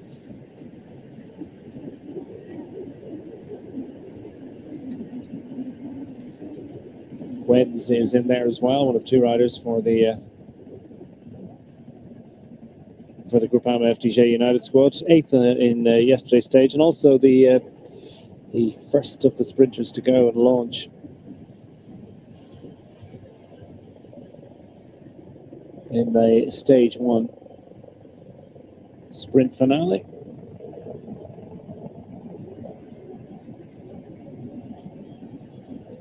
Down towards the back of the main peloton is Harm van Houke, 3:04 down, and has done well on this climb in the past, in actual fact.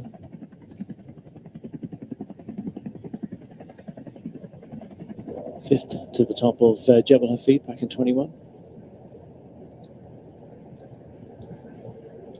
Van Houke, the Belgian, looking to reignite his abilities inside the top 20 at the moment, 3:04. So he'll be looking at this climb as something that's been a bit of a place that's been a bit of a happy hunting ground for him in the past.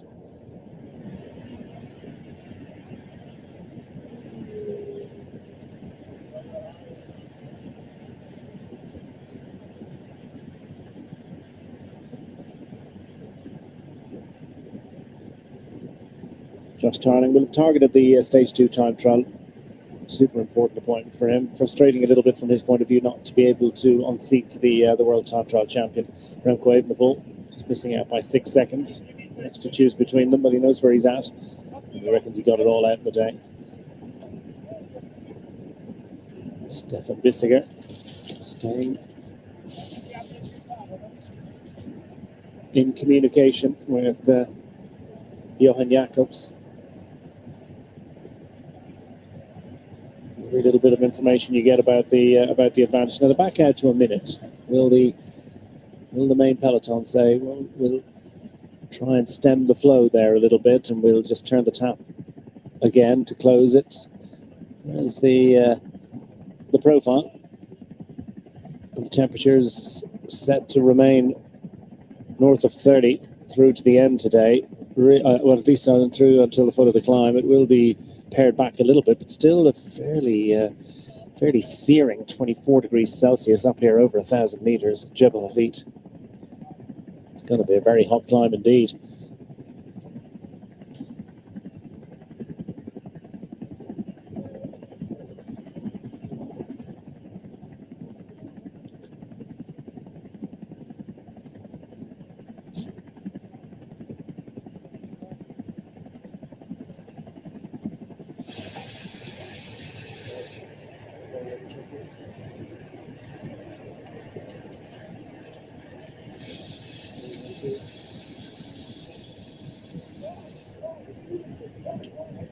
Sam Welsford, Aussie sprinter, not quite getting the win that he would have hoped for yesterday. But another opportunity tomorrow's final stage, from the Zayed National Museum to Abu Dhabi Breakwater, in and around Abu Dhabi. Final opportunity to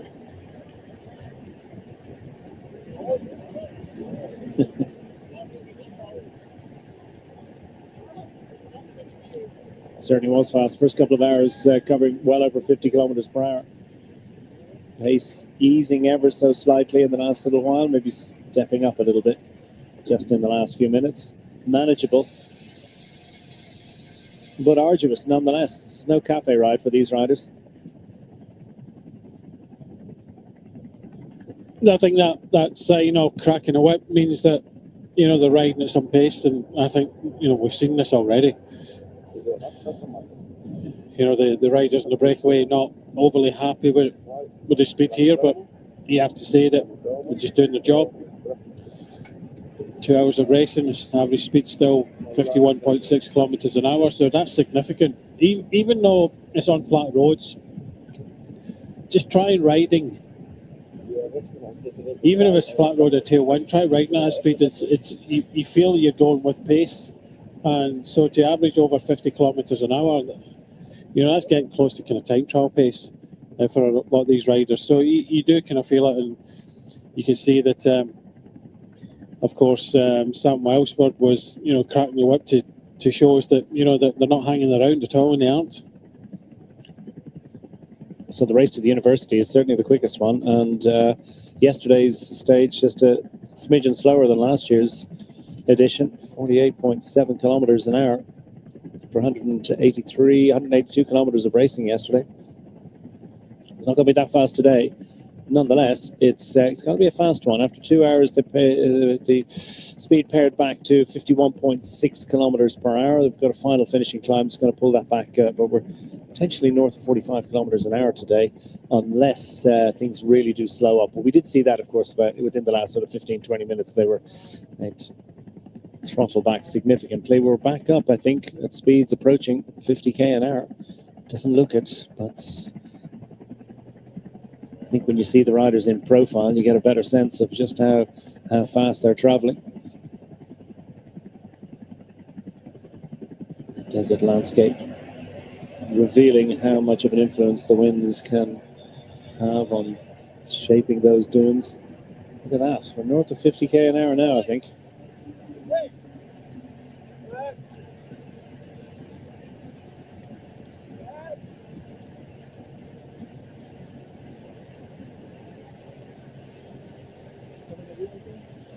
Still just neutral service by the looks of things to support Stefan Bissiger and friends.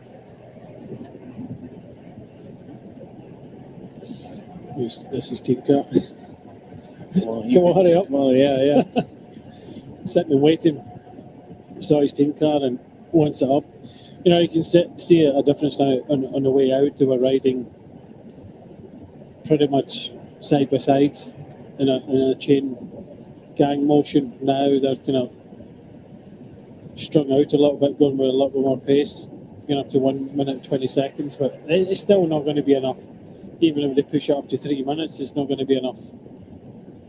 Yeah, chain gang's up and over, 2 lines. One rider, moving up and around the other rider in a sort of a steady rotation. And then team time trial. It's where one rider does a long turn, then peels off, and the rider immediately behind tries to maintain exactly the same pace and intensity and speed in turn. Different approaches, depending on the numbers you have in, and depending on the relative strengths of the riders, depending on the length of the effort required. And Van Eetveld cruising along. Really grateful for that white jersey. Obviously reflecting the sun. He's third in that category, as you can see. He's also fourth overall in the bike race.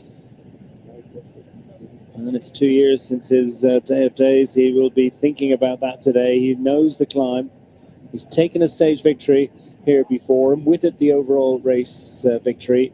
Van Eetveld quite on the same sort of form 12 months ago in returning to the race. He was 12th to the top of Jebel Hafid. Today, though, he'll hope that the kind of form that took him to third place on the stage on stage 3 and an altogether more challenging climb, Jebel Mobra, will be the sort of form that can potentially move him up onto the podium, replacing Harold Tejada. Maybe even more. Maybe even he can get stage win and move up into the top spot on GC. Who knows? That's the plan for him, and that's why He's got his teammate on the front, keeping this break honest.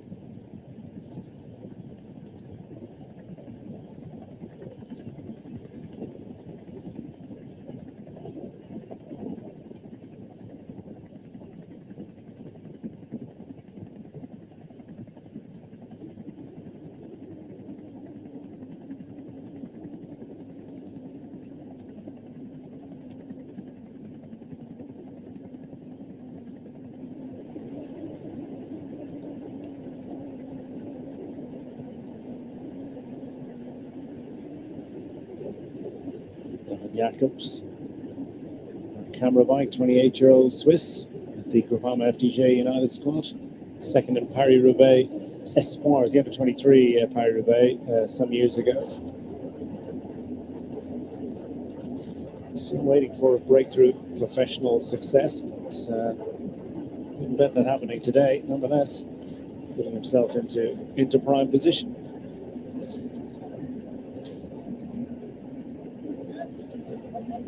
He's also ridden and finished the elite Paris-Roubaix. 21st across the line into the Velodrome in northern France last April.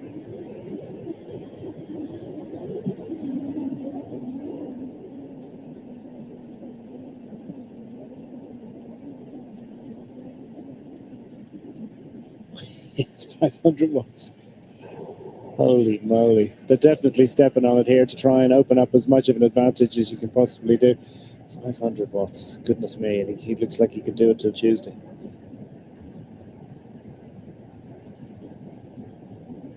I wonder how long that 516 was held for. But nonetheless, I mean, it's definitely it's a big number. We do know that the big time trialists, their average power is approaching those kind of numbers. Well, even for Remco Evenpol, he's not a big time trialist, he's a small time trialist, pushes out some big numbers, so you can clearly see what they're trying to do. You know, they decided to slow down, get themselves to the turn and come back. It's just like your old school time trial up and down the Joe Carriageway, turn it around about back in. So Josh Tarling in his pump. Heading up, yeah, out and back, yeah, not a bother, yeah, he's going around a man with a flag, head back for the finish line.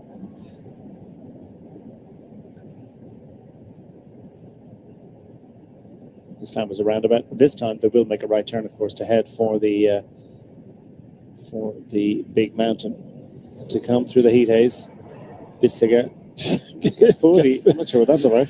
They're riding too hard. That's it. He's struggling to hold the wheel. Yeah. That's how hard they're riding. You know, we saw the numbers there, and he's just like, no, this is mad. Bissiger just did that turn. We know what he's capable. Josh Tarling and Bissiger, the two. No disrespect to anybody else here, but they're the two big engines here, and it's just a case of I can't hold the wheel. Simply cannot ride that fast. I mean, to me, it's actually.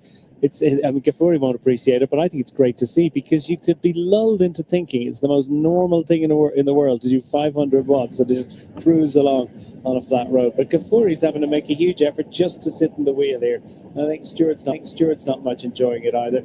And the likes of Wens is also compromised somewhat by the ability of his teammate Stefan Bissiger. Those big time trial engines, when they really start firing, it's big watts. And Gafuri will be just hoping that they build this one up to about 2 minutes and then throttle back again to something a little bit more manageable. Well, he's built more like a climber. He's probably one of the strongest climbers that's in here. But as we all know, that a lot of these climbers, when it comes into the flatlands and things like that, when you have to press on, you're talking about probably 55, 56 chain ring, and the 11 sprocket on the back, and these guys start to power along. You know what it's all about. They are riding at probably 54, 55 kilometres an hour there. He never did that in the time trial on his own. Yeah. No, that's a different. It's try to hold on to the wheel for someone to do that. And it's not until you've experienced it. You sit behind someone who's just kind of motoring along, and it's so hard to hold their wheel. Good news for the break here as Sam Welsford just manages to grab that musette. Shows flexibility. Yeah, great flexibility, yeah, and his collarbones are in good shape. Oh, random bottle. I was lucky. When you get one hand on, luckily I don't think that was foot. Maybe it was. It's you hit a bottle with one hand in the handlebars. It can go wrong. That was young Ezra Cowdell, the youngest rider in the race. Not panicking there. Stroffer. His what's significantly less in the main peloton. Only 200.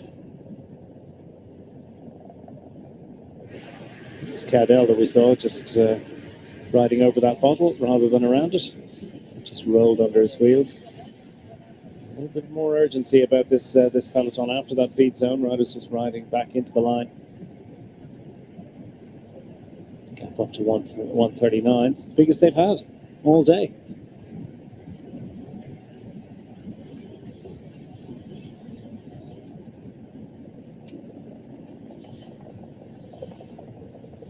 Emmanuel Gebrek-Zabir, I think, delighted and that he has he's got a bit of a day off in relative terms. He still has to ride his bike, but he doesn't have to do all of the donkey work and the leg work on the front of the peloton, as indeed he did to such great effect on behalf of Jonathan Milan for these 3 days this week. I think in this race we have to call it the camel's work. We did see one donkey the other day though. That wasn't a rider. The beasts of burden, yeah.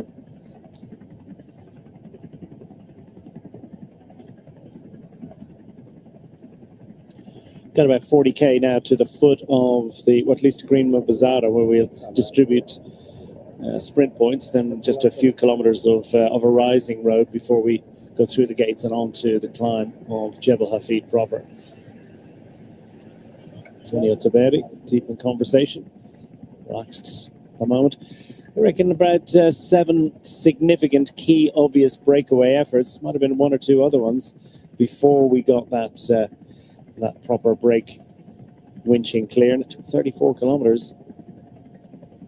Breakaway average speed today has been north of 50k an hour, and the average speed of the race was, well, probably 54 kilometres an hour by the time the break managed to actually cruise away.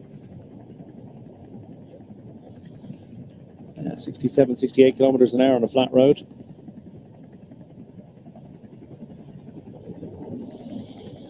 Auto Intermarché and UAE team Emirates XRG, the two teams invested in keeping this this break at a manageable distance, albeit stretching up to 152.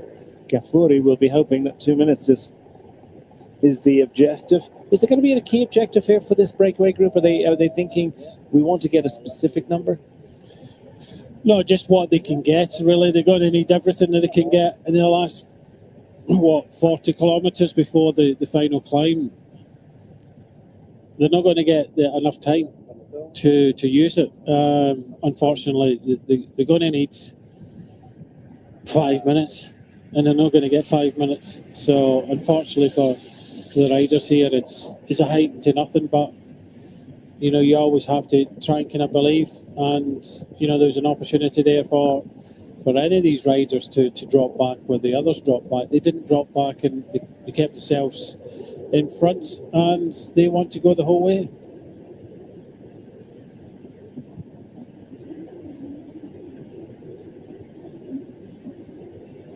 A little more sustenance for Josh Tarling. Resplendent in new colours for the Ineos Grenadiers squad. Day-glow orange and is it a sort of a slightly off-white, but it's certainly a much brighter colour combination for Ineos Grenadiers this year.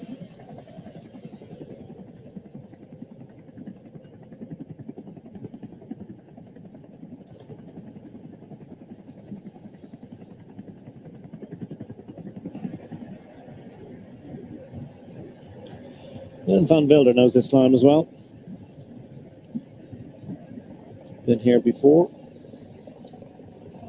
Fourth to the top of the actually seventh. Yeah, he was seventh up the hill at 22 seconds in 2024, a couple of years ago, and Leonard van Eetveld, his countryman's day of days. But finished fourth overall. See, when it's going at this pace, I wouldn't be wanting my GC leader to be sitting that far back, because what happens is, especially when you get these roundabouts and things like that, it's a little bit of a stretch, not a lot, but enough to make a difference. And you can see that a lot of the riders, they're not easy in the front, they're riding a steady tempo, but such as the movement in the peloton, they relax a little bit, then it squeezes out, then it relaxes and squeezes out. Well, it's known that if you can ride a steadier tempo, then it's a little bit easier. And so when you're making these kind of slight accelerations and de-accelerations, that's not as energy efficient as you would have closer to the front. Yeah, the concertina effect, or the melogen effect. It's not a lot, it's just minimum, but it still makes a little bit of a difference.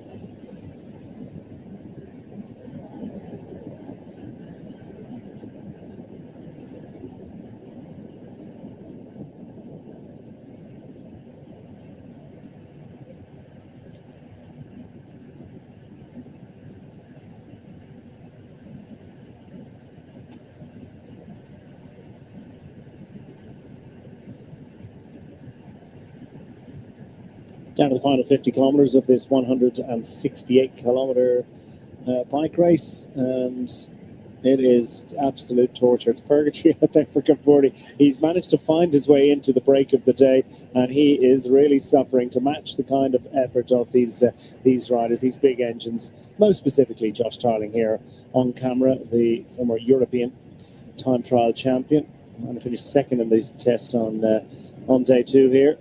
Man who won the fastest ever time trial in UAE Tour history 12 months ago. Stefan Bissiger also in here as former European champion, championship medalist and Swiss champion. And he's got his fellow countryman Johan Jacobs, who looks capable of matching the efforts of the big motors. Jacobs that has the camera on board, looking back at his teammate Axel Hwens. He's on some good form at the moment. Jacobs peels off. There's Bissiger. Always animated, always active, moving around, his head bobbing, his shoulders rocking, the bike moving under him. It seems like it would be inefficient, but he does manage to get a great shape on a bike. He does, in turn, also manage to generate terrific watts. Wen's looking pretty good as well. It's a strong effort on day 1 up to Liwa Palace, wasn't it? Ultimately, didn't pay off. Went for a long one, wasn't going to hoodwink anyone. Did manage to get a top 10 yesterday. This has been hot work for all the riders, not least Conforti. See what you're looking at. See there's slight gaps in the peloton now. So these knit together, and then it expands a little bit, knits together, and you know when you see the peloton, it looks as if they're going at a good average speeds. The further you are up, the more, or the less strain there is on the legs. So that's why I don't understand why a couple of the GC guys have decided to kind of sit themselves down the back. Okay, there's a little bit of a hierarchy when you get towards the front, but don't sit down the back.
Day 6, the penultimate stage of the only World Tour race in the Middle East for men. It is the UAE Tours, the 8th edition, and this is the all-important final climbing opportunity for the general classification contenders. 168 kilometers, final 11 are uphill, and will tell us about who's going to win this year's UAE Tour for men. Well, stage 5 offering an opportunity for the sprinters. Antonio Tiberi looking pretty relaxed ahead of the start. Would it produce the crescendo conclusion? The big gallop towards the university, Dubai Hamdan Smart University, at the end of the Dubai stage. A long, fast ride to a crescendo conclusion.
Two wins in succession for Jonathan Milan. It was looked like a cruise in the park, didn't it, for the flying Italian rider, four in his career to this point.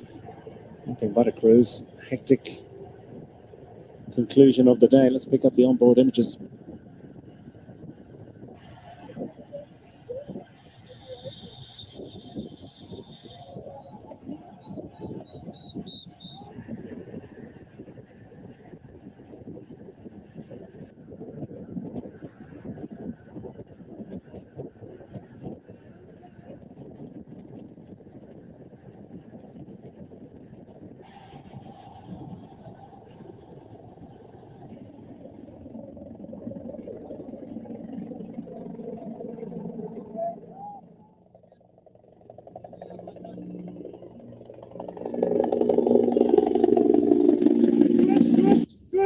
All the way, all the way, all the way. Yeah! Yes.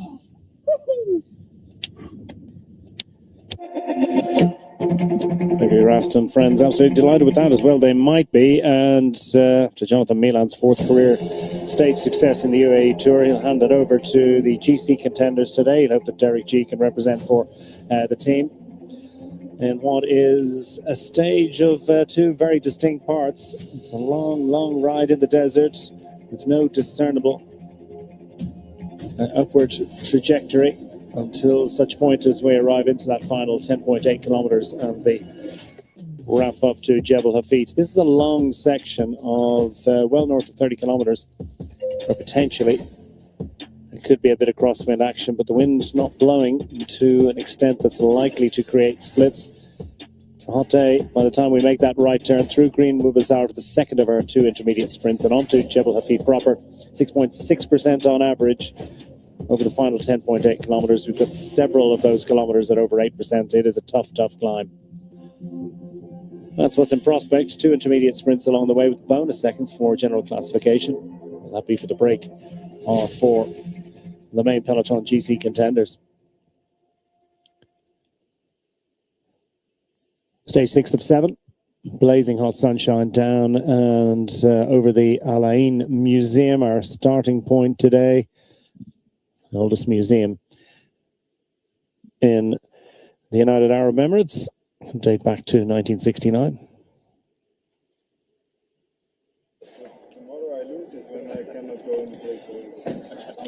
Sylvain Dillier telling us that breakaway not for him today. He has that black jersey. Antonio Tiberi is trying to stay cool, calm and collect. Does indeed Isac del Toro, proud of Mexico. Redemption perhaps for Remco Evenpol. All the teams, including Phoenix Gal, gunning for glory. Sidal Quickstep squad as well. And Van Wilder looking to improve his situation on general classification. A junior world champion of the road race from Germany. Former world road race champion Remco Evenpol looking very relaxed and happy at the start. Stana team have had a pretty good season and race so far. Earl Tejada in the top 3. Good Platt as well. Ahead of our presentation. Del Toro. And Isac del Toro looking to improve on his position, 21 seconds down. Leonard van Eetvelt as well, wearing that white jersey, representing for Tiberi as the top young rider. Van Eetvelt, winner 2 years ago, of course, winner on Jebel Hafid, knows the climb well. One wonders whether he can find the 7 seconds to move up onto the podium, or even more. Will he come up with a stage win? Let's hear from the GC contenders. Leonard, 2 years ago, you started Jebel Hafid with a deficit of 37 seconds. This time, 1 minute 7. Can you still do it? I think winning GC is almost impossible now, but it would be really nice if I would be able to win this stage. But it's definitely not going to be easy. I think there's still a lot of riders who want to prove something. For example, Remco, I think didn't have his best day on Wednesday, but I expect him to be really good today. Remco, usually you don't race for training. Are you racing for winning the stage or the GC?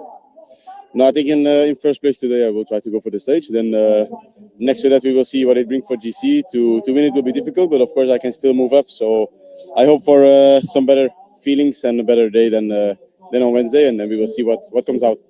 Technically, how is this climb? How's the way to approach it? It's going to be pretty flat all the day, and then it's a bit stressful to go into the bottom of the climb, and then once you go up it really goes up, so a little bit less steep than the one on Wednesday, but still it's a pretty hard climb. Last 2.5K are a bit more flat, a bit more rolling, so it will be like 25 minutes all out, and then try to go for the stage. You have won Jebel Hafid before. How to make Isac del Toro a winner this time?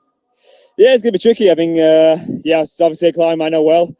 And Isac's weekend day, he's never raced on it, so I've passed on some tips and tricks, and we'll see. It's quite a big gap to close, but we're motivated and we have nothing to lose, so I think we'll give it a try and see what happens. Compared to the first climb there was on this race, how different will be the race today? I'm really looking forward to this one after the last one. I think in comparison it'll feel easy. I mean, it'll be full gas, but I'm definitely looking forward to not staring straight up a wall for 25 minutes. Defense or attack? Good question. We will see what also the other guy want to do, like Del Toro or Remco, but if the legs are good, the feeling is good, sometimes the attack is the best defense. No? Derek G said this is an easy climb compared to the previous one. Do you agree? It's different, not for sure, not easy. I mean, the gradient for sure is less than the other climb. Here there is also more impact from the drag. So if you stay in the wheel, you see maybe some watts. But for sure it will be not easy. Different but not easy. Nicely summed up by Antonio Tiberi, the overall race leader, in command of that 21-second advantage and leading the riders out of Al Ain Museum and into action today. Hot day and definitely not a slow burner. First hour of racing, over 50 kilometers covered. Well north of 50 kilometers covered indeed. It took about 34 kilometers before we got a substantial early breakaway of any significance. So we did have 2 riders trying to infiltrate, 9 riders initially clear of the field, and not opening up much of an advantage, despite the fact that you had huge engines like Josh Tarling, Stefan Bissiger in the move to try and drag their way clear of the main peloton through the intermediate sprint. Mark Stewart just taking that one. But it wasn't contested because they knew they needed to retain total focus on opening up as much of an advantage as they possibly could. At one stage, it came back to about half a minute, a little bit less than half a minute in actual fact. And then you had an interesting standoff between the peloton and the breakaway group as both groups slowed significantly. Then the lead group switched on again and opened up a lead of north of 2 minutes. And that's for the situation as we head towards the second intermediate sprint of the day, and more particularly that final climb that will tell us who can win this year's UAE Tour Men.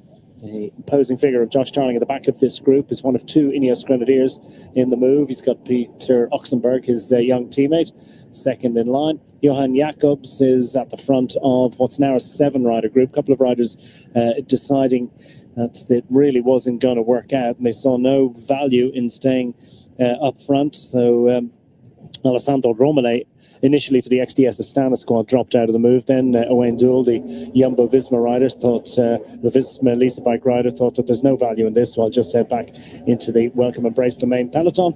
And now you've got 7 nonetheless strong riders, so big group up there, and they've been called to account by the main peloton, led by the UAE Team Emirates XRG squad, representing the interests of Isac Del Toro. I think fancy some bonus seconds at the end of the day. Similar scenario too for Lennart van Eetveld's squad, the Lotto Intermarché team, setting the agenda on the front of the peloton and keeping this really strong and really dangerous group as close as they possibly can to ensure that there's maximum opportunity for Van Eetveld perhaps to vault onto the final finishing general classification podium. Van Eetveld feeling that general classification victory to replicate his success from 2024 might be beyond him, but he would like to see, can he take stage honours and what will follow from that. Similar analysis from Remco Evenpol, 11th after his travails and difficulties on the Jebel Mobra climb on stage 3. And fascinating and amusing, wasn't it, to hear those comments from Derek G. West. He's just saying after Jebel Mobra, this one's going to feel easy. It's not going to be easy, though, and it must be an extraordinary moment for Antonio Tiberi in his career, controlling the overall race lead into a 3rd day in red for him. But this is the really big day for the Bahrain victorious rider, sitting 4th in line of his team at the moment, and nestling very, very close to the front of the peloton at the moment. Maximum vigilance, total focus for Tiberi. The pressure must be intense on the shoulders of the young Italian, and just how can he respond when they head to the climb proper. Del Toro easily picked out with that Mexican tricolour flag on his back as the national road race champion, and 2nd in line of the UAE Team Emirates XRG squad at this point in the proceedings, and looking forward to the climb. Can he unseat Tiberi? Will Tiberi be able to resist? Will the likes of Harold Tejada, Lennart van Eetveld and the other riders in general classification be able to play a role? It's all a fascinating prospect. It's building up nicely. It is the traditional assault on Jebel Hafid, and we're very much looking forward to at this point. And I'm looking forward to it. I know the man alongside is looking forward to it too. Double British national road race champion Brian Smith. You know this climb well from covering this event for many a long year at this point. Well, it's the 8th edition. I think you've covered each of them, and you know what the challenge is like and the sort of riders that tend to prevail in it. What are we likely to encounter today? Well, something a little bit different from Jebel Mobra, as you've already alluded to. It's not as steep, but I don't think we're going to see that kind of yo-yo what we got from some of the riders feeling good at one point and then losing time and moving around. I think Remco Evenepoel will be a lot better than he was. I don't think we're going to see Del Toro sit towards the back trying to find his legs and gauge his effort. This is a good racing climb. Okay, it's steep. You're talking about a long period of 8%, just under 3 kilometres to go. It goes to 11%. But then afterwards, it's a bit more kind of draggy. The last kind of 2.5 kilometres past where our hotel entrance is, it kind of drags up towards the finish, slight downhill before the finishing line. I don't think you're going to gain 21 seconds there. So I think that, we're going to see some sort of an attack. We had, of course, a race leader getting interviewed there. What's he going to do? Defend or attack? I think he'll defend. I think he'll try and defend. I think that's his best opportunity. I think Remco Evenpol will have a major say in the outcome of this overall race. Of course, we do have opportunities of kind of movers and shakers, but to bring back 21 seconds is a big ask for UAE Team Emirates. But throughout the day, Herregods has been riding. Vershofer has been riding as well for Lotto Intermarché. And they've been bolstered by Pollitt. Now it's coming up to the front. So we had two riders try to control this breakaway. This breakaway, sitting at just under 2 minutes, Declan, has had pretty much no chance all day. It's a great fight that we had. Originally, we had 9 riders in the breakaway. It's down to 7 riders. They slowed up. They went round the turn and then decided to really race back into the foot of the climb. I think they're going to need to at least 4 or 5 minutes before the bottom of the climb. They're not going to get that. And, we're set for a GC battle. And I think UAE Team Emirates, and more so than I would think Van Edveld, they want to bring these bonuses into play. The 10, 6 and 4 on the finishing line could change who wins this race overall. Sylvain Dellier is utterly relaxed after 3 expeditions in the breakaways, the early breaks of the day. This week so far, the Swiss veteran has command of that intermediate sprints classification, all but one at this point, for the Alpecin Premier Tech rider.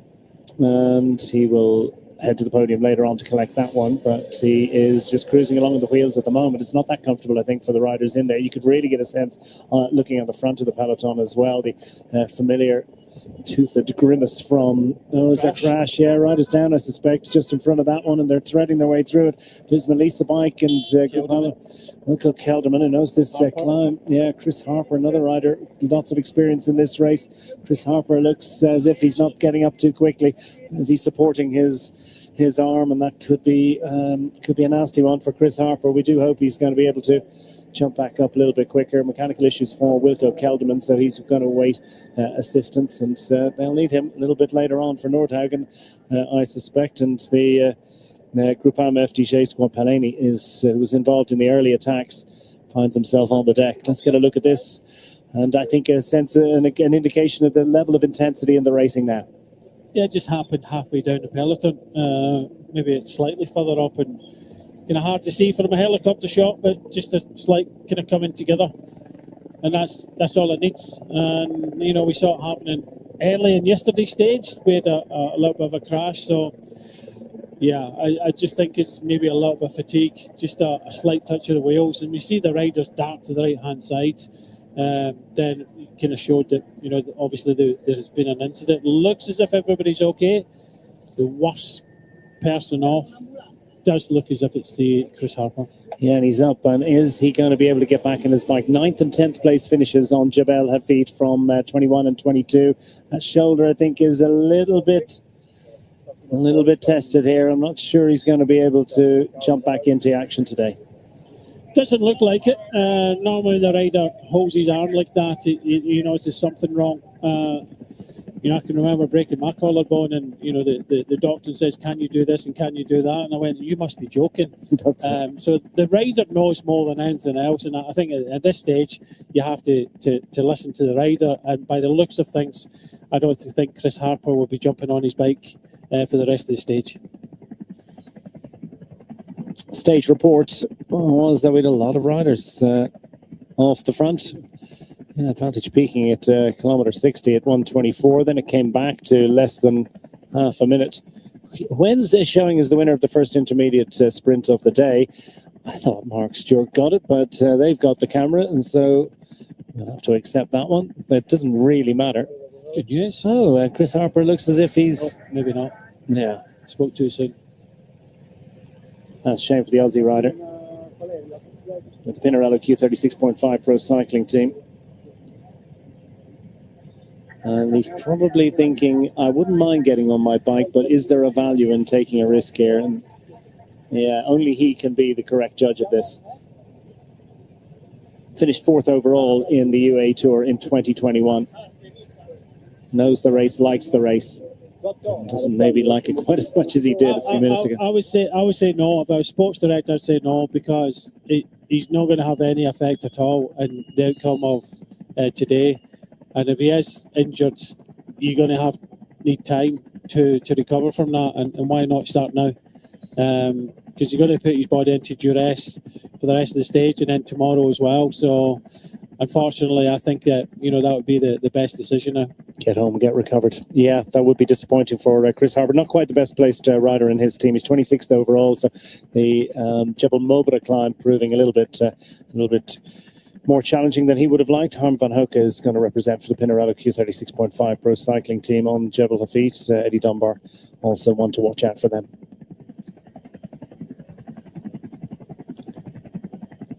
Seen in front of Alain Ladies Club as we try and pick out the main peloton in pursuit of our breakaway group, which revved along a little while ago. The best placed rider on general classification in this group, by the way, is Gaffuri, the Picnic Post NL young Italian rider who's been the most challenged in this group, oddly enough. He did a good job to get in there.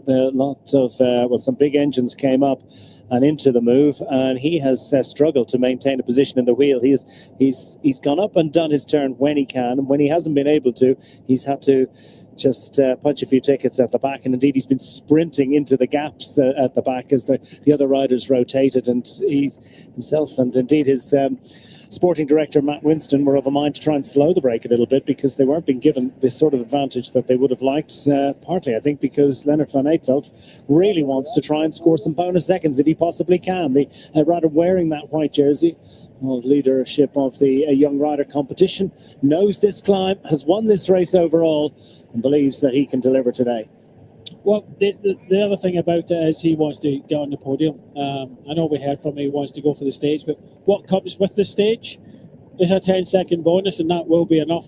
If Tejada doesn't score, that'll be enough to put him on the podium. He's only 7 seconds off that. So there's two real instigators in this peloton trying to whip their team into order to make sure that these bonuses come into play, and that's Del Toro and Van Eetveld. So, of course, everybody wants to win the stage, and the consequences come with that.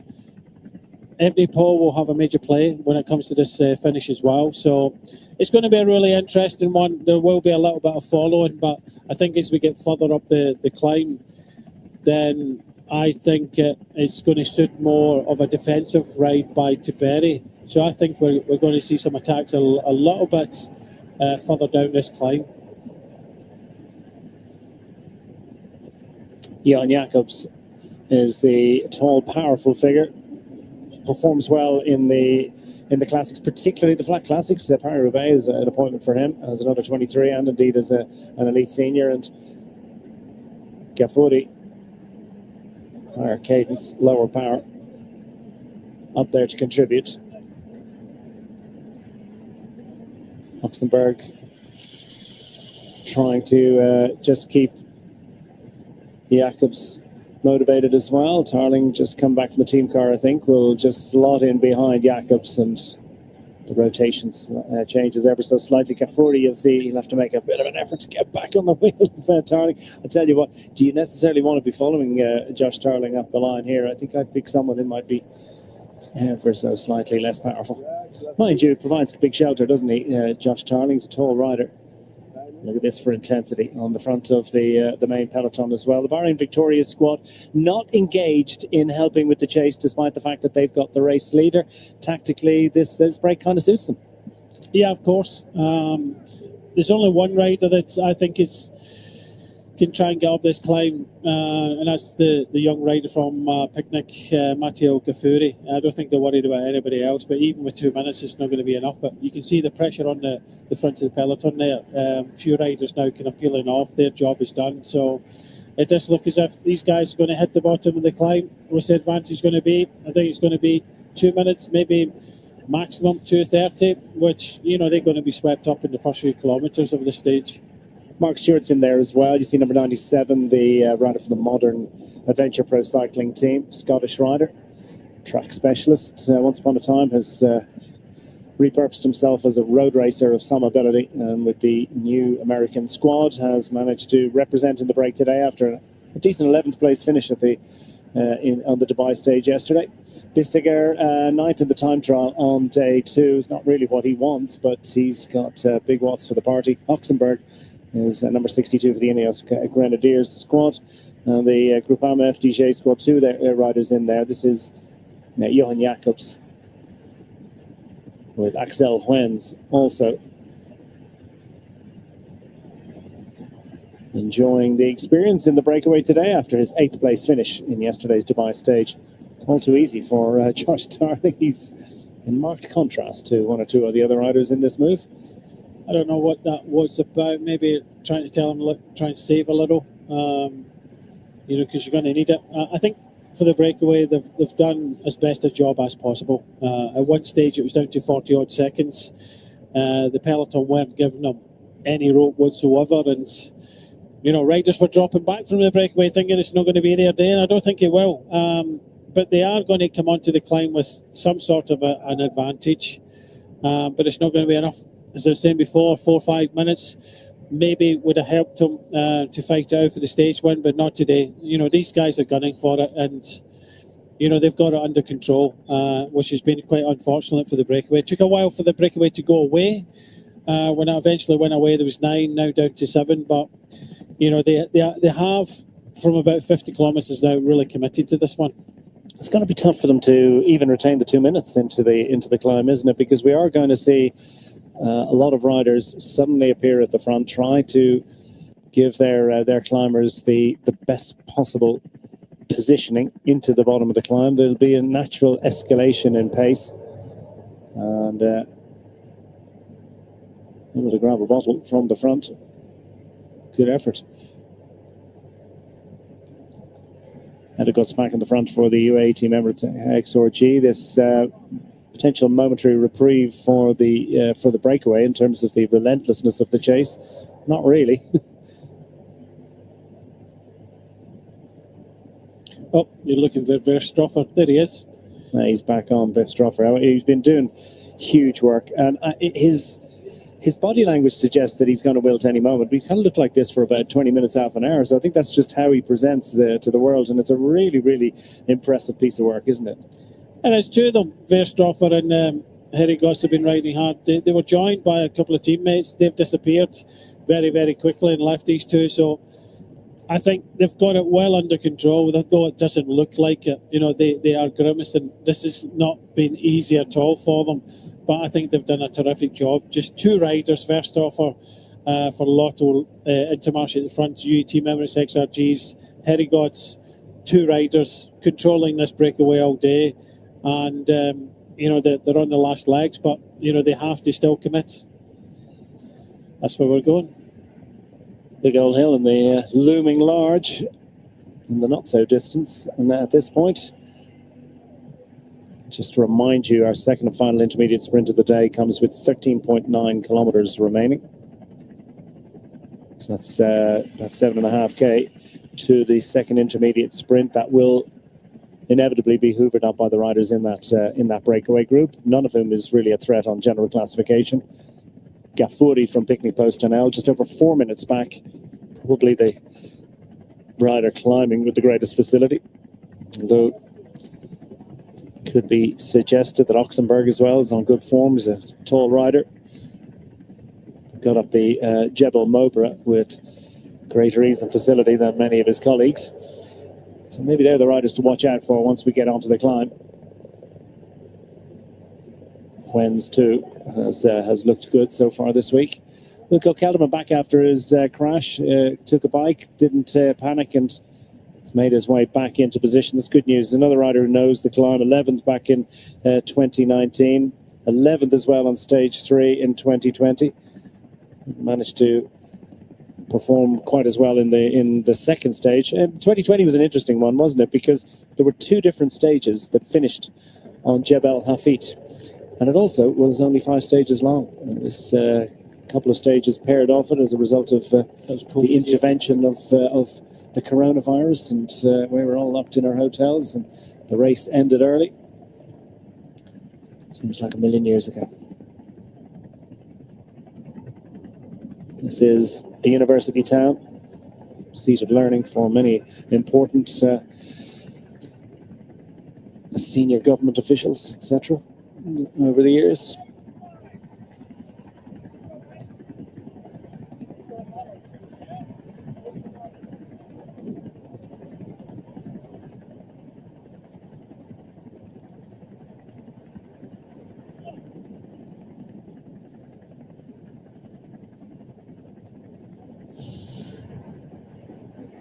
And everyone's getting a bit exercised and animated. You can hear them shouting and keeping each other company and keeping each other motivated in this group. Stefan Bissiger, I think, one of the riders that has probably been doing most of the talking. That's his way, is to take responsibility. And he just likes to chat. And he's a bit of a breakaway specialist, has recorded some decent results. I remember a memorable win in Tour de Suisse, in his native national tour a few years ago. Altogether different weather conditions. Westrofer, is that it? No, you got to stay there. He's encouraged to do another. Oh no, that's it. Yeah. Yeah, luckily Niels Pollitt's come up again. He came up earlier on and he's come up again.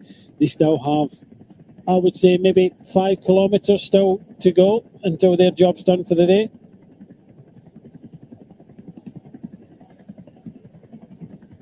Well, we are racing into the foot of this final climb of the week, second and final climb of the week.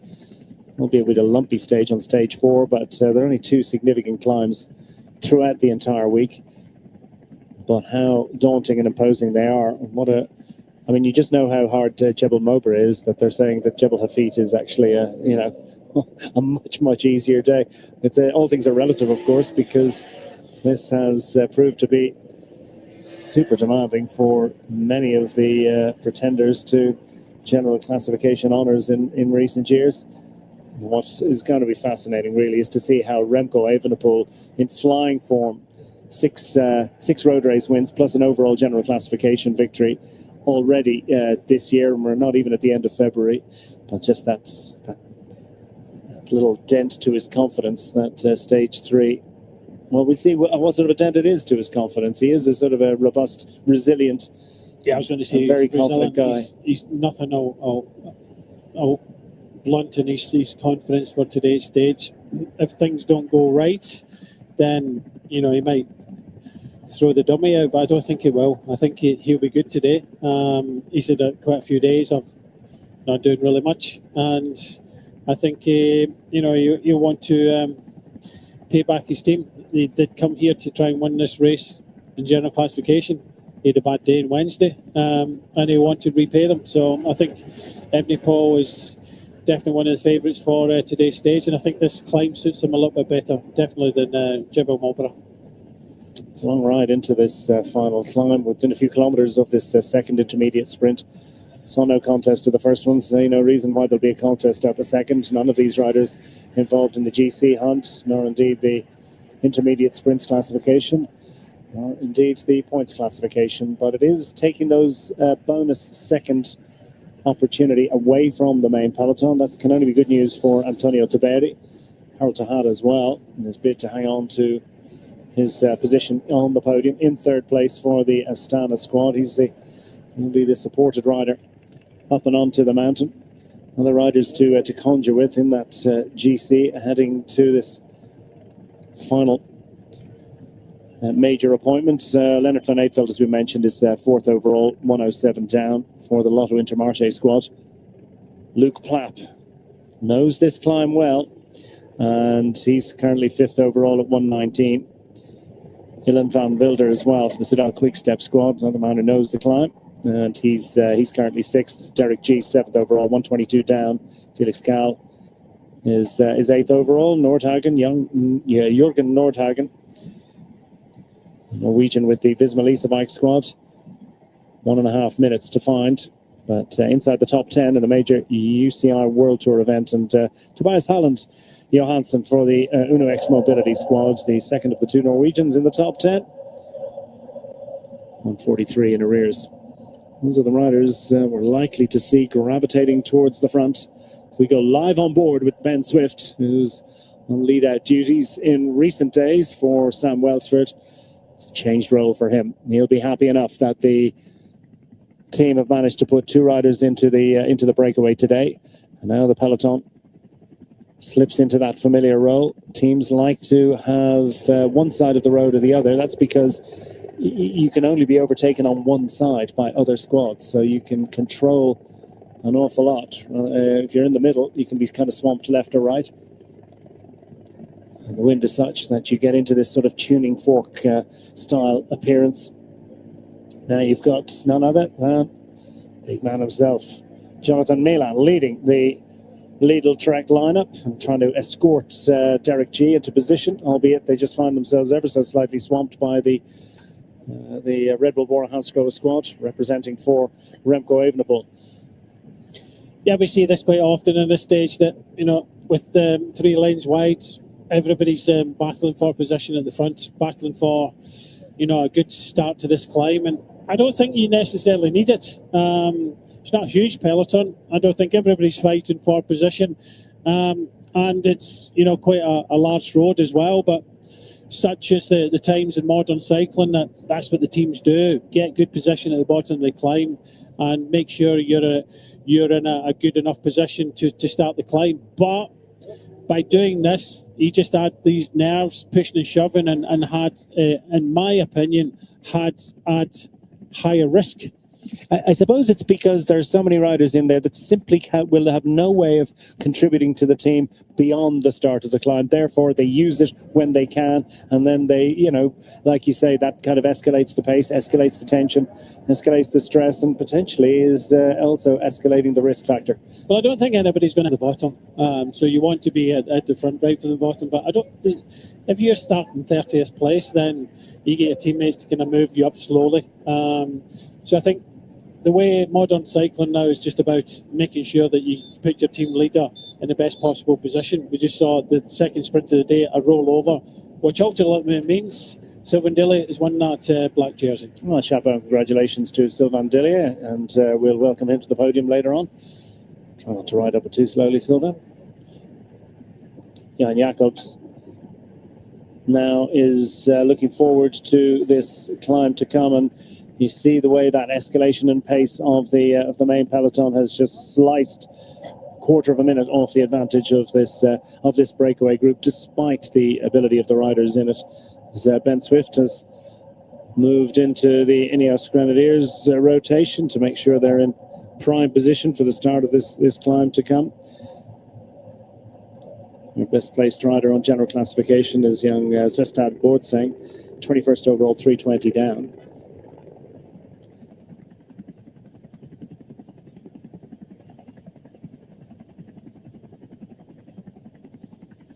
There is Jebel Hafid, just springing out of the ground. Take us up onto the border with Oman.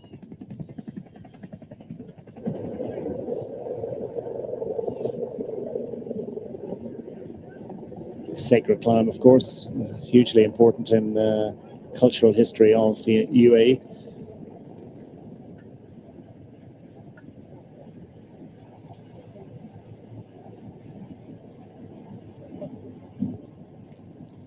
And up across this different road surface and the ramps that will take us past the Green Mubazara development, residential development. No time for greetings.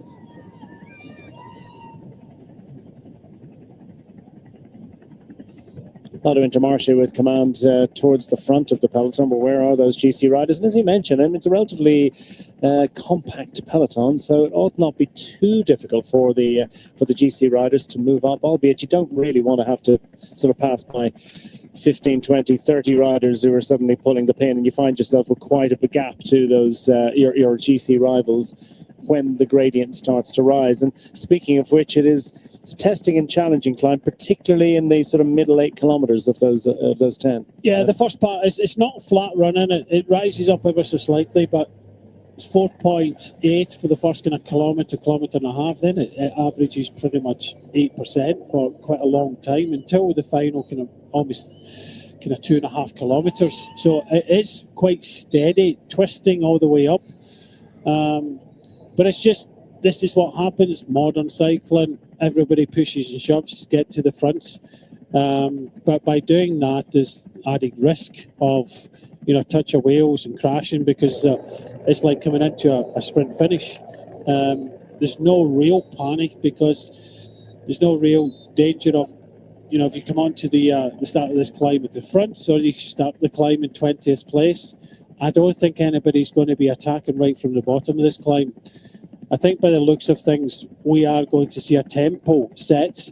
I think that tempo will be set possibly by UAE team Emirates who have ridden today, that they really want to make this hard, and they want to make sure that Del Toro has the best opportunity to try and win this race. I don't think he can wait to the final few kilometres.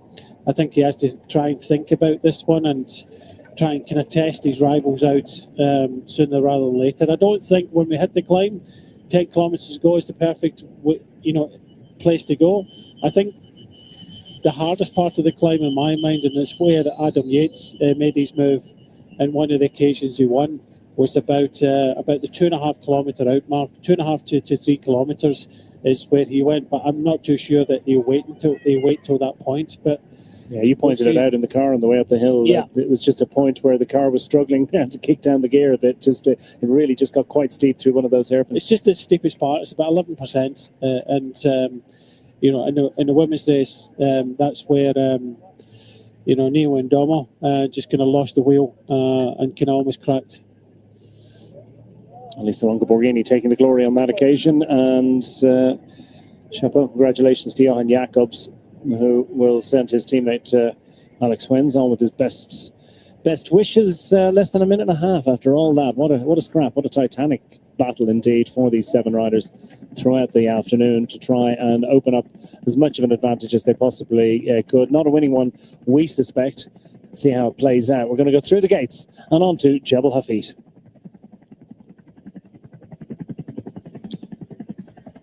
And the main peloton whizzing along at a fair old rate. Still the sprinters involved across this different, and it's Mark Stewart has just cracked out of the break. No surprise really. Great effort from Stewart to his 11th place finish yesterday, representing for the Modern Adventure Pro Cycling team.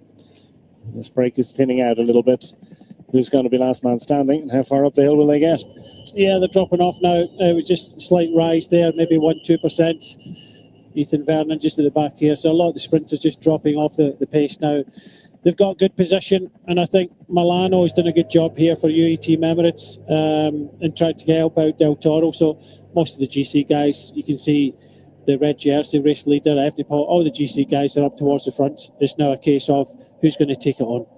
Yeah, quite a few of the sprinters down towards the back now, just going to form the bus in a little while. Callum Thornley, after his efforts to get in the break today, Sylvain Dillier in that black jersey. He'll be relatively content, just trying to protect his legs. Might go raiding in the break tomorrow, you never know. Also coming out, Lewis Bauer. And Gafuri, his efforts just to stay in that break, I think, have just taken the edge off his climbing ability, or is he going to be able to ride back in?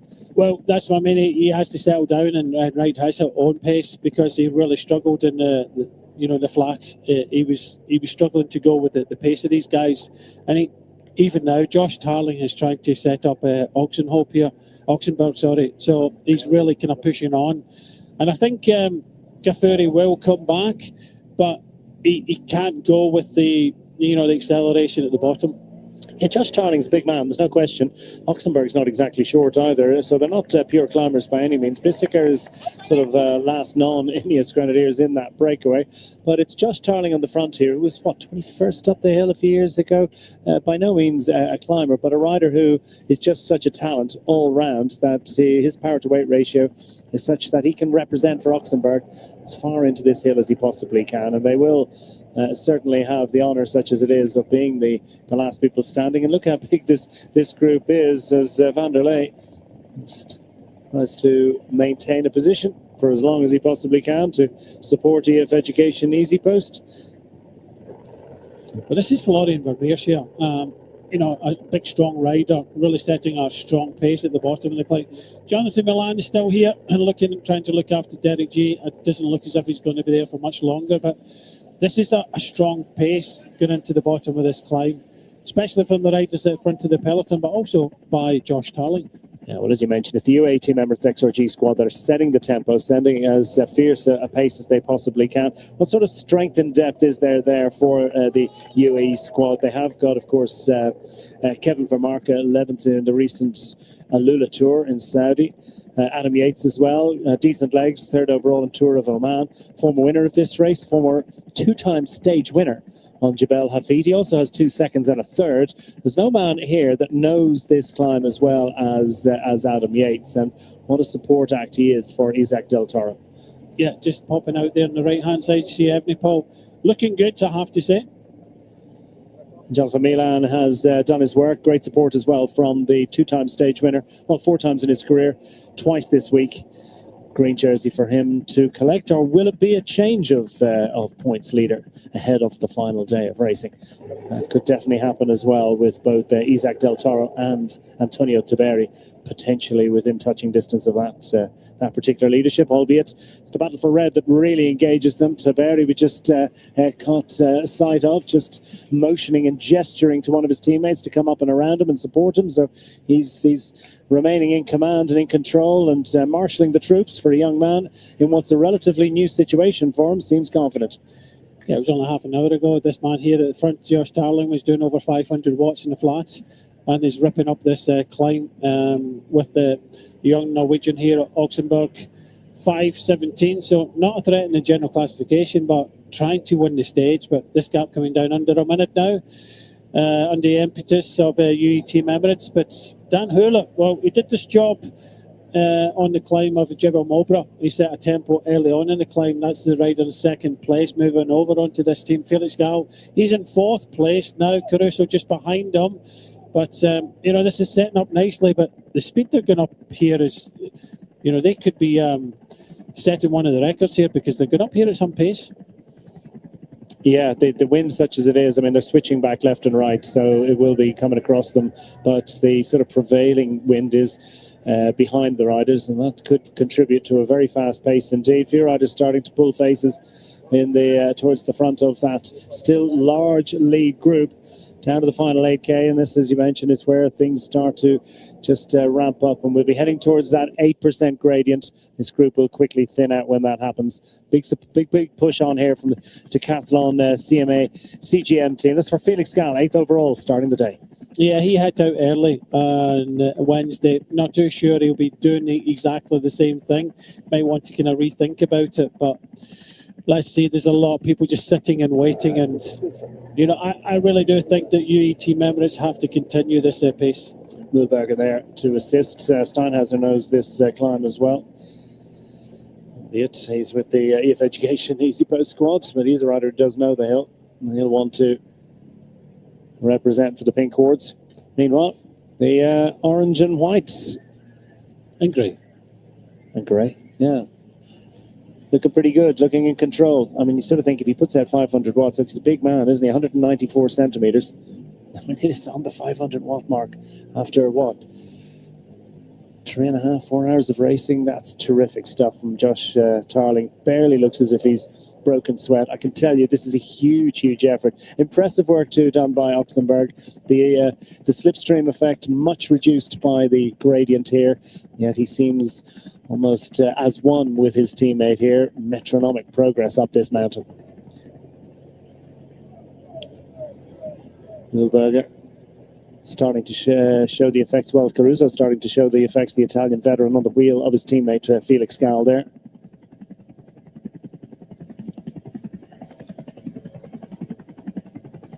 And now the press on. Are they managing to separate? No, because Tiberi is going to stay lined up in 4th place at the moment, and Del Toro it is who's on the wheel of the overall race leader.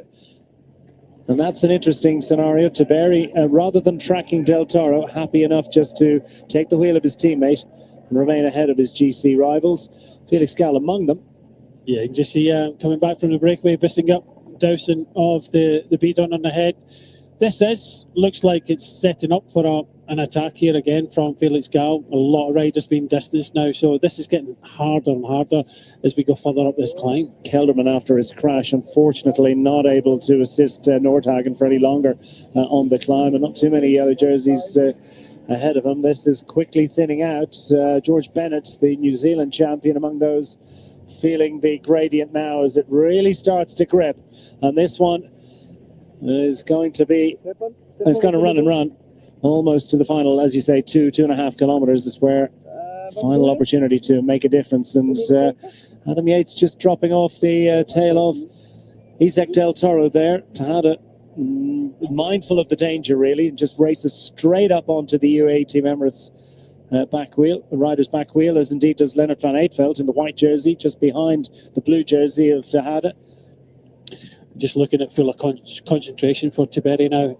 This is a strong press from Moorburger, and you're right, Adam Yates just, letting the wheel go.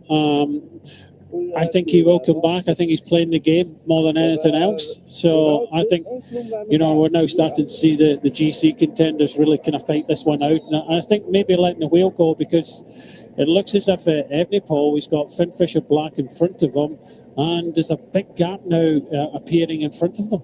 Somewhat surprised to see Pablo Castillo dropping away, not on his A form at the moment. It's a big clump of riders that are sort of separating into Class B here, because these are the A-list contenders, all 5 of them.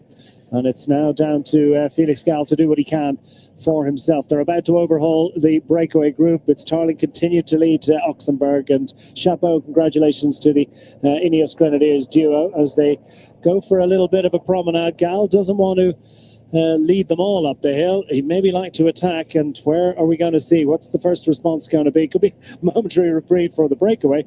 Or are we going to see an attack fired from behind? Tiberi also snaking around, and it's so easy for a touch of wheels as riders are looking around, and these little easing off of the pedals can actually prove very difficult indeed. Well, Finfisher Black has bought Evenpol back, so it's just because they were kind of looking at each other. That was set up for Felix Gall doing exactly the same in what he did in Jebel Mobra, but it's come to no avail, and he's propped on the front, and nobody's taking up the pace. So Tiberi, he's pretty much, I think, on his own. Eulalio, I think, was already dropped. I cannot see Caruso in this group either. So this is suiting a lot of riders. It's not as hard, and I think that there's not enough teammates here for certain riders, and I don't think it'll be long before we see someone have a go. An attack, and why not try and launch something? And yeah, it is Remco Evenepoel, 11th overall, as Evenepoel goes to see can he stretch this one. Antonio Tiberi, mindful of the ability of, but is that a case of just staying towards the front, and he doesn't, like you say, he doesn't need to follow that one. Doesn't have to chase Evenepoel down. He's well down in the general classification. He's not going to make that time up in 6 kilometres. G comes to the front, followed by Del Toro, but a mistake there for Tiberi. He could have just let others panicking a little bit. I mean, it's overall race leadership in a major World Tour race, relatively new. It's a very new thing. It's a big test for him. It's a big test for him. But at the moment, G's on the front. I think Del Toro's just waiting. You see him in the middle of the picture. Tejada. Tiberi, I think for me, just has to play the waiting game. Just follow the riders he has to follow. Oxenberg from the break, who's just decided that this is an opportunity maybe to last a little bit longer. Tarling, of course, just sort of literally almost rode off the side of the road, didn't he, just to try and recover a little bit with the gradient. And this is now the attack and the separation that Decathlon we're looking for. Well, there's riders coming back now all the time. Now Adam Yates is doing what I thought he would do. He's now setting the tempo, and Del Toro's just sitting and waiting. I think it might be a case of waiting to where Adam Yates pounced before to win this stage in the past. It might be that steep part, about 11%. but we're not there until another just over 2 kilometres time. But for the moment anyway, Felix Gall, he's got a little bit of freedom. Tejada looks around there. I don't think he's going to get any help, but Adam Yates just riding strongly at the front, and it's just a matter of time now before we see, the explosive effort from Del Toro. Yeah, Tejada played a canny game, didn't he, to finish 4th on day 3. He starts the day 3rd overall, precisely 1 minute down on Antonio Tiberi. No obvious immediate response from Tiberi as we approach the 5.7, heading towards the final 5K of this stage. Not quite at the halfway point, but they've put quite a bit of it behind them at this point. Adam Yates in control at the front of the group of favourites, and it is Del Toro, his teammate, the Mexican champion, on his wheel, but that man immediately behind in red has the 21-second advantage.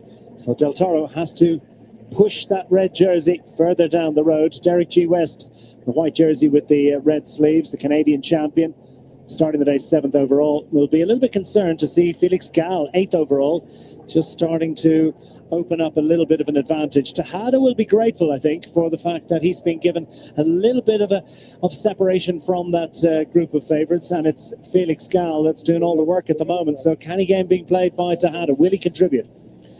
Well, I don't think he's doing it at the moment anyway. I think Evenpol just pulling out the wheel now. Just as we thought that, Evenpol may have a major say in this, it doesn't look likely. So he's pulled out the wheel.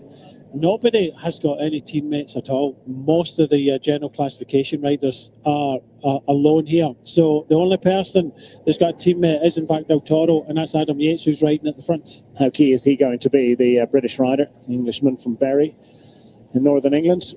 Remco Evenpol, minor recovery there, slots back in onto Ilan van Wilder's wheel.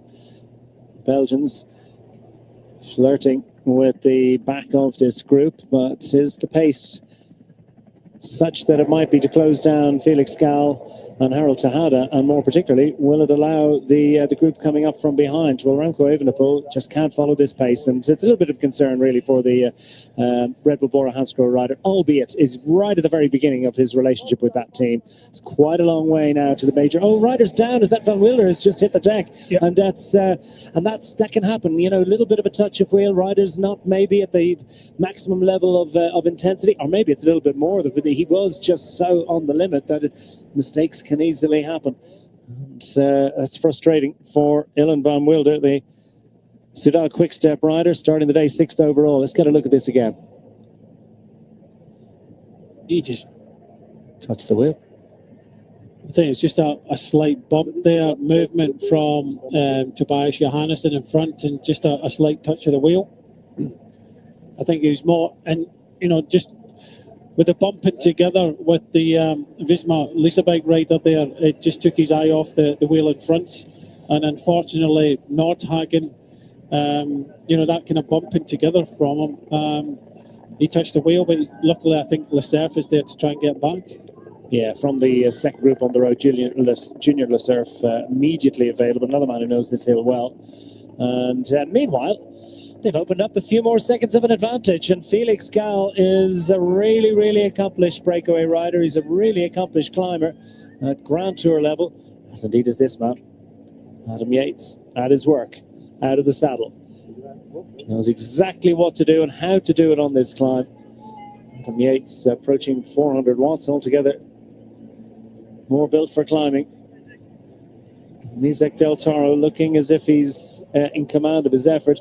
How much of an effort indeed is being made now to try and pace Van Wilder back into position. Looks like Dunbar just in front, and that's the chase. Here we go. Here's the attack. Tiberi straight on it. Del Toro's gone, and Del Toro has brought the overall race leader with him. Isac Del Toro has gone for glory here. Adam Yates made the signal, and Del Toro has launched, and now Antonio Tiberi finds himself moving ahead of Harold Tejada and straight up onto the wheel of the stage leader Felix Gall. Will either of those be able to stay with them, because Del Toro is not for waiting here. Straight past Gall, who looks across and indeed looks behind as if to say, that's not for me. Tiberi, though, looks okay at the moment, but how much of this can he handle? He's on his limit. You can see him grimacing. He's absolutely on his limit. Any more acceleration here from Del Toro, and I think Tiberi has to may go. You still have to get to the steepest part of this climb, but I think Del Toro has got Tiberi on the ropes. And he's weaving around to try and break Antonio Tiberi's will and indeed break the slipstream. And Tiberi is inch by inch, centimetre by centimetre, dropping back. He's a couple of bike lengths. He slumps back into the saddle, but he continues to resist this effort. Slight easing of the gradient would allow Tiberi back in, and he's just there, but he's only just barely there. And this is a titanic scrap, and Del Toro's not for easing up just yet.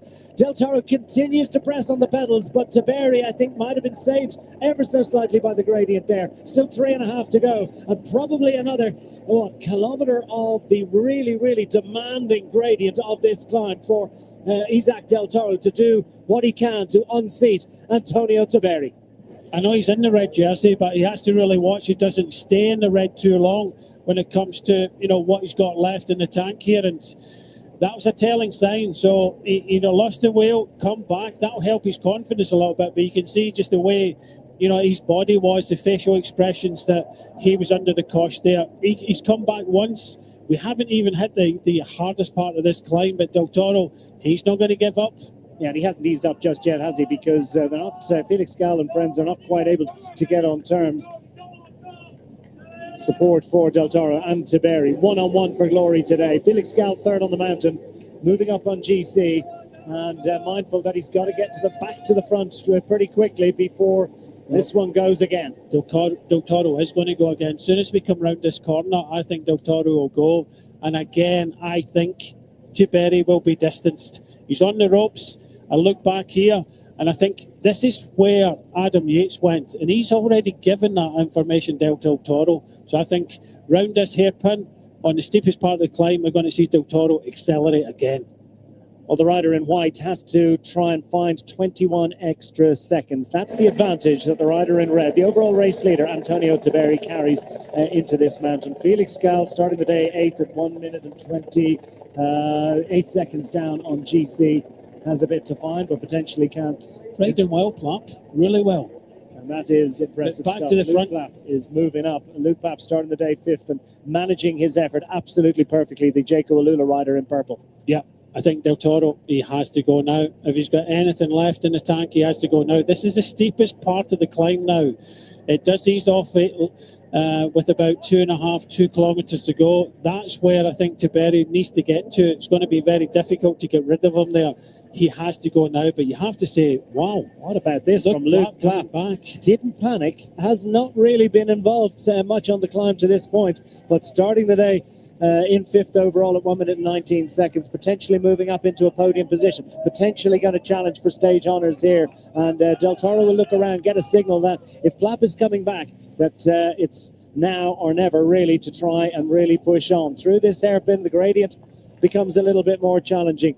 Route around the road just to get, and here we go. There's the attack. Will Tiberi be able to answer the challenge? He knows it's coming, and he slumps back in the saddle really quickly. Is that because he's finding it no problem to stay on top of the cadence, or because he's finding it very difficult indeed? He dips his head. That's a bad signal. A couple of bike lengths opened up by Isac Del Toro, and he's starting to race clear. And Antonio Tiberi now is in a solo race to try and stay on terms with Isac Del Toro. One-on-one for glory here, and it's advantage to the Mexican at the moment. But Tiberi, of course, with that 21-second advantage starting the day. There are bonus seconds on the finish line as well to be considered. But it's Isac Del Toro that's opened up the advantage and is racing clear.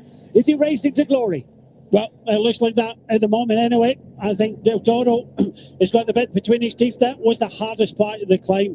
Now it's over. Now it's man against man. Will he get any help from Luke Plapp? We'll have to kind of wait and see that, because Luke Plapp goes straight past him. You can see that Del Toro eased ever so slightly, and then bang, went again. Now he can put the hammer down. This is where you can make the difference, but can he make the difference? And Luke Plapp is now in a position to even take bonuses away from Tiberi. So Del Toro only needs 11 seconds if he wins the stage, but of course he eases up. He's waiting for Tiberi, and it looks as if the two of them are going to work together. Yeah, and that's what's required here. The gradient eases just as as everything eased there a little bit, but it's not easy right now for Antonio Tiberi, because he's seeing Isac Del Toro scarper off up the road. Remember, 22 seconds. 22 seconds. That's a race-winning advantage already for Isac Del Toro. Can he hold it all the way to the line? Remember, 10, 6 and 4 bonus seconds on the line. It's a potential net 4 minimum gain by Isac Del Toro in bonuses, plus the advantage on the road. He's got everything he needs right now, and Tiberi has really invested to stay with Del Toro, and now he can't even stay with Luke Plapp. And Luke Plapp, the only man I think who can prevent Isac Del Toro from taking stage honours today, and I'm not sure anything can prevent Isac Del Toro from taking the overall race victory. What a week indeed it's been. Fortunes ebbing and flowing on the mountain on day 3. And Isac Del Toro, after his extraordinary stage 1 success against the sprinters on the rising road to the Liwa Planis, has had a slightly more difficult day on the time trial bike the following day against this man, Antonio Tiberi. And then on day 3, Tiberi timing his run to absolute perfection. Isac Del Toro with a wonderful recovery ride to second on the Jebel Mobra, and Jebel Hafit proving to be a much happier hunting ground for the UAE Team Emirates XRG man, as his shoulders rock and he's pumping the pedals to great effect. Still 1,300 metres to the line. That advantage now down to 21 seconds, but that's over. Well, no, so 21 seconds to the red jersey there. So 21 seconds back to Tiberi. Is he really able to respond? Could he perhaps potentially be stemming the flow and coming back in? Body language doesn't look good though, as Felix Gal comes past. Yeah, we saw this in the women's race. Cassia Newman tried to go with Longo Borghini and cracked a little bit and went back through the field. The same has happened with Tiberi. I thought in the Mobra that he really rode to his numbers and did a fantastic job. Today, I think he tried to go with Del Toro twice and went into the red too much, and it's just his legs have gone. He's gone backwards. This man here is not just riding to the stage victory, he's riding to lead this race. And riding towards defence of the title for the UAE team. Of course, Tadej Pogacar having being currently the reigning champion, about to crown, by the looks of things, Isac Del Toro, albeit, of course, we've got another stage tomorrow, the final stage. One is built for the sprinters. Out of the saddle, he knows he needs to make as much as he possibly can, up to half a minute. And Antonio Tiberi finding a rearguard action indeed to even protect his second place on overall general classification. He's in a world of hurt as Isac Del Toro. He's in pain too, but it's an altogether more manageable pain because he knows that is the pain of glory and victory that he is enduring right now. He settles himself in for another push and another potential important victory in a career that is burgeoning and developing, and a Palmares that is positively bulging already for a rider just 22 years of age. Well, at Mobra, this man here was in control. He's now not in control at all of his own destiny because he tried to go with Del Toro, who's on a better day today than he was on Wednesday. So looks as if he's going to be leading this race, but by what? Isac Del Toro into the final moments of this sixth stage of the UAE Tournament. Out of the saddle once again, just to ensure that he's maximising his advantage, heading towards a second victory of the week, a second stage success, and with it, the overall race leadership. It's Isac Del Toro through the final bend, approaching the finish line. He even has time for a celebration. It's glory for Isac Del Toro for Mexico and for the UAE Team Emirates XRG squad. He takes the stage victory. The stopwatch is going to be a cruel one for Antonio Tiberi. Second across the line, a fine performance for Luke Plapp. That's going to improve his situation on GC, as indeed it will for Felix Gal, who's going to be third on the day and scoop the final bonus seconds as we await the arrival of Antonio Tiberi, who, remember, started the day 21 seconds up. He's crossing the line 30 seconds, 31 seconds down, with the bonus seconds as well to add. Holland, Nordhagen and the rest cruise across the line. Derek G. West there, also in a fine top 10 position, but it's Isac Del Toro that's celebrating. More riders reaching the line now. David Gouldoon, Michael Storer. Well, what about that? We expected that something special might be in prospect from Isac Del Toro. Remco Evenpol is through and across the line, relatively anonymous top 20 finishing position for the Belgian rider. Well, Del Toro was one of the favourites coming in here with with Evenpol, and he surely delivered today. Much better day than he was before. Evenpol's already finished just in front of Dunbar, but Adam Yates comes across. He had a big say on this, and I think it was just experience on the climb, because Del Toro went in almost exactly the same place as Adam Yates went when he won this stage and won this overall. So what a great ending to today's stage today, but unfortunately for Tiberi, he lost the lead. Yeah, brave effort, brave resistance indeed. Fourth on the day. Isac Del Toro taking the glory, his 23rd professional victory. 12 seconds in front of Luke Plapp, Gal Tiberi, twice Hallenfine, fifth for him, Nordhagen G. Harold Tejada starting the day third, could be slipping out of that one. Gaudu and Storer all forming a great distinction on a challenging final climb of the week.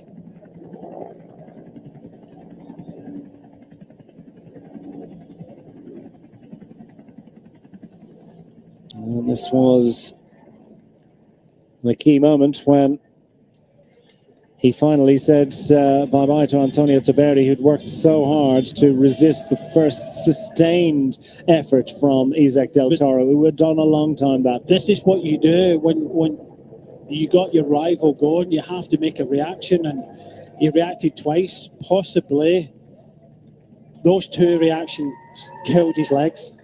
And it's hard to say at the time, but you knew that was coming. You knew Del Toro was going to put a big burst in, maybe measure that, because he didn't. And Gibbo Mowbray, he judged his performance to perfection. Today, it was a different story. We reckon that Antonio Tiberi's hanging on to his second place overall, be it now sitting 20 seconds in arrears with just one stage remaining. Luke Plapp up into the podium with that fine second place on the day. Tejada down one. Felix Gall has moved up from 8th to 5th. Leonard van Eetveld down 4th to 6th. Derek G maintaining position in the top 7. Jürgen Nordhagen up 1 to 8th. Tobias Halland also moving up one place. And Remco Evenpol actually up and into the top 10. Here's your GC situation, just as I've outlined it. It is a 20-second advantage for Isac Del Toro. 41-second flip there between those two riders, swapping positions in GC. And Luke Plapp up and onto the podium ahead of Tejada, Gal, Van Eetveld and the rest. And Isac Del Toro has put it together absolutely perfectly. At no point was he behind on this one, and in the right position. 2 sustained attacks. The second one finally broke the will of Antonio Tiberi, and he's got the overall race lead. Isaac, this morning, were you really confident that you would win today, or were you just trying to convince yourself that you would? We want to believe as a team that I was convinced to win today. How did you do it? This is just a mentality game that you try to be confident enough to keep trying, and of course, if one time it doesn't work, you need to still have it in the head that you're able to do it, no? So today, we are not confident that we will win, but we were with a mentality that we will work for it. How did your confidence improve after you attacked the second time with 2.5 kilometers to go? No, it comes down. It's 2.5 K to go. It's like, now I need to keep going until the line, and just when I see the gap, I try to believe and to suffer until the line and increase the gap as much as I can.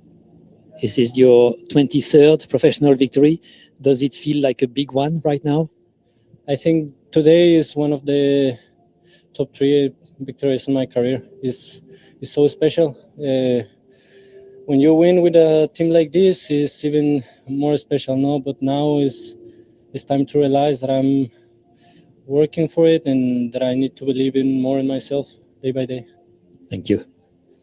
Thank you to you. Yeah, the confidence is starting to